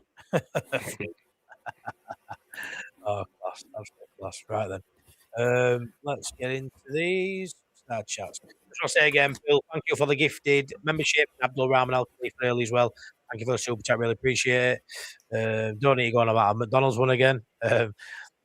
Rune says, win against Wolves and Burnley, and we are safe. Then by 5 or 6 quality players, Leeds will never go down again. But in that, pal, I can't totally disagree with that. Imagine this, in my opinion, the perfect tribute to Bielsa, as Richard Ogle will be to rename Thorpe Arch after him. Will be something coming from Bielsa, I think. You know, there'll be like a statue. There's that wall coming in the way you can buy a plaque and put it on wall. But I think some people, I got into an argument with a lad at work the other week, and he said I overhyped Bielsa because all they did was don't get it. All they did was win the championship, and this guy was a scummer, by the way. No. And they were like, you just don't understand. It's not about what he just did on the pitch. It's how he made me feel, you dickhead. But no one will get that. But we can talk about that all fucking night. My mate's a Spurs fan. He was at uni when Bielsa was at Leeds, and it'll tell you all about the way he transformed the feeling of the whole city of him being at Leeds United. And he's a Spurs fan. He adores Bielsa because he was there whilst he sort of transformed the city without even trying to. Yeah, love that, mate. One sec. Raging Wilder, 4-0, 2-1. Try to get all these score predictions up. This one as well from Lee Elms. This is quite cool, wasn't it? The start of 1,919 games since we last beat Scum in the league at their place. And that number 19 scored twice. That comment that day written in the star. Some things are just crazy out there. Like when we scored in 26 minutes for Chris and Kemp of a week. Absolutely mental. Shout out for all boxed up again as well for his super chat. Really appreciate that, my mate. Do you know what as well? I don't think we can understate how much that would have been a super massive punch in the teeth for everybody else that's down there. Do you know? Because yeah. Everyone's looking at fixtures and going, right, well, I don't think they'll get anything, and everyone's tallying up, and then suddenly Leeds pull 3 out of Old Trafford, and everyone's going, well, that means we have to recalculate all our stuff again now. It must really hit the. It's the one game, Boss Nass, that nobody other than certain Leeds fans would have predicted us to win there. Any fan of any other team's probably going, at least Leeds have got Scum this weekend. At least they've got Scum this weekend. And that was our toughest fixture from now to the end of the season. And we got 3 massive points on it, so that was fantastic. The Scum result was so good, but we were very lucky it wasn't 2-2 in the end. I agree with that. DCL saved 2 shots off the line. That was fantastic, by the way. 2 absolute great clearances. We do really struggle to kill games off and hold on to Leeds. That's been but on that basis, we should have won 6-3 then. You know, like everything, the amount of chances we had to score more goals as well. So. I mean, it was nice to see us hang on in that game, wasn't it? And don't get me wrong, I don't feel like we were, all hands on deck, like we were hanging on for dear life. I thought we looked the more comfortable, but in a game where 2-0 up, 2-1, they had a red card. It's sort of, here we go again. For us to hang on and see the game out well, and we always talk. I'm pretty simple tonight, but I'm very much of the opinion. I don't care how tight game is, and I've said it to you, Adam, and you said to me sometimes, and probably rightly so. You can't play that way, Matt. You'll get picked off. But I, a firm believer, just keep playing our game. And at 2-1 in a tight game, we didn't just retreat and sit back. We did try and score a third, and I love that. And luckily, for once, we were on the right side of it where we didn't get that sucker punch goal late on, which was just great to see. Great to see us playing the football the right way and being on the right end of the result for once. I was really happy about that. Yeah, absolutely. Morning, lads, from Gold Coast in Australia. What a great week. Let's hope it continues. Love the vids from the games, Matt Chase, pal. Heading out for coffee with a couple of mates. Catch you later. MOT, Stacken and Purdue. Lovely, mate. From a Newcastle fan, says Luke, how are you rating Longstaff? I know he hasn't played much. He was just a runner at Newcastle and not very quick. AG, you're a big Longstaff fan? I like Longstaff. I think we've actually got some different stuff out of him that he got in Newcastle because he had the opportunity to take corners, etc. He was exactly what we needed at times this season, as in the Premier League experience. But when we moved away from a midfield three, technically he's not that tight on the ball. He is more of a runner. He's more get around the pitch. And I think we moved away from midfield three and went to midfield two. And I think it's just not as obvious spot for him in the team anymore. I don't think he can rate his season. Do you know what I mean? He was given the number 8 shirt and he hasn't been given enough minutes to really analyse his season for me. Honestly, when I think of Longstaff, when I look back in a couple of years' time at Longstaff's 25-26 season, you'll just go, what happened? He probably will, Water. He probably will. Oh, yeah. Well, no, we'll 10 years' time go, oh, yeah, he was at Leeds, wasn't he, for that season? That's what happened. Yeah. He's a Matt Eaves teeth. He's had when he started the season. When he started the season, he was fantastic. And I'm hoping he's got a role play these last few games. But, yeah, I mean, at the minute, you're probably just talking about his experience off the field, playing cards in that training group. It's not what he came for. End of the day, use him or get his wages off the book. He's on a lot of money, I know that much. But Mosnas, when we talk about evolving the squad, having a Longstaff on the bench for me is a decent player to have. Too much money on the bench for Leeds United at this point. It's where we're going to end up, though. All right, midfield 2 and Purdue, you buy one, you get one free. You buy one and you got to sell a Gruev, a Tanaka, or a Longstaff. Then who are you selling? A Gruev. I'd sell Gruev. And how much do you want for him? 15 million quid. I think it's fair. For Gruev? Yeah, 12, 15 million quid. I think I'll get 9. Yeah, maybe. I think if we were aggressive with it, I think we could get 15. Played a year in Premier League. I think. Yeah, I think 12. We'll end up being around 12. I reckon you're probably right, and I think he's the one to go. And you buy a physically, 6'3" guy that can get around the pitch with more technical abilities. You buy a better Gruev version, basically.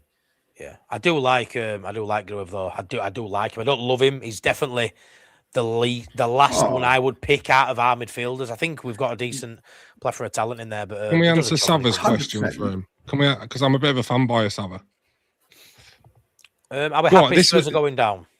Yeah, you go for this one, AG, because you've got a lot of Spurs mates in a WhatsApp group. I've got more Spurs fans, more Spurs mates than anything else. Mum's a Spurs fan. I've got loads of Spurs fans. Sister's a Spurs fan, I think.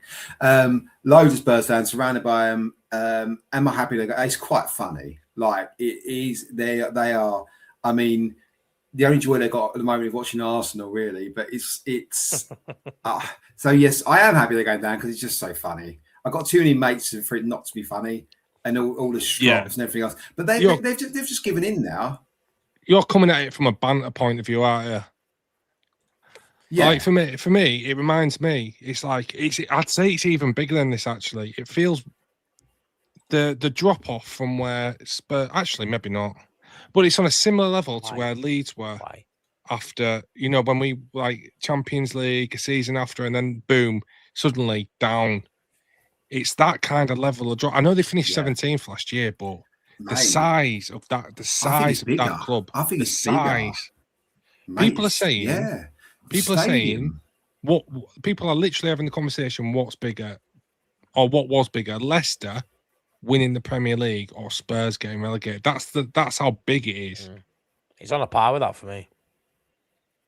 I wouldn't say I'm sad because I don't have any emotional connections to Spurs, but I don't think I'd be happy to see him go down. The whole want to break away into a Super League. And I think Spurs had a couple of good years and thought they were, going to be winning Premier Leagues and stuff. But it's never nice to see any club go down or struggle. But there's a lot of sides that go out of business. A lot of sides get hit with minus points, and a lot of sides that don't and stuff. So I look at Spurs going down and just think, the money they've got, the players have had, the investment, and to be in that position, it's their own fault. We've been there and we've been hard done by. It's not nice. There'll be some, Sam's probably saying there's some really decent people who support Tottenham, and it's the fans that get it. It's the fans that get it. But you can't just always have your Burnleys, your Norwiches, your Leeds go up, down, a bit. Same people that are used to it. At some point, there's going to be some established Premier League sides get sucked into it through poor management, and your poorly run club, and Spurs are that. And it's a huge, huge shock to the system for them. But I'm still, it's still crazy. I mean, I did my predictions again last night, and I have Spurs going down now. But fuck me, I still won't believe it till I see it, boys. I still will not believe it until I see it on last day, and I'm like, wow. I won't believe it. 40 million, 200 grand on Gallagher in January. I still think I still think they'll pull it out their ass on last day. I do. I genuinely do. I struggle to believe that it's going to happen, because you just look at the money, and it's Conor Gallagher on 200 grand a week. I know, but they don't rate him. But the players that they've got, Kolo Muani, these guys, anybody will tell you. I'm also a Juventus fan. Like, he was fantastic for us on loan from PSG. So I don't. Honestly, it's weird. It's weird. But again, until I actually see it, I can't believe it. And do you know what the interesting thing will be? If they do go down, what is that attendance going to be next year? That'll be the interesting thing.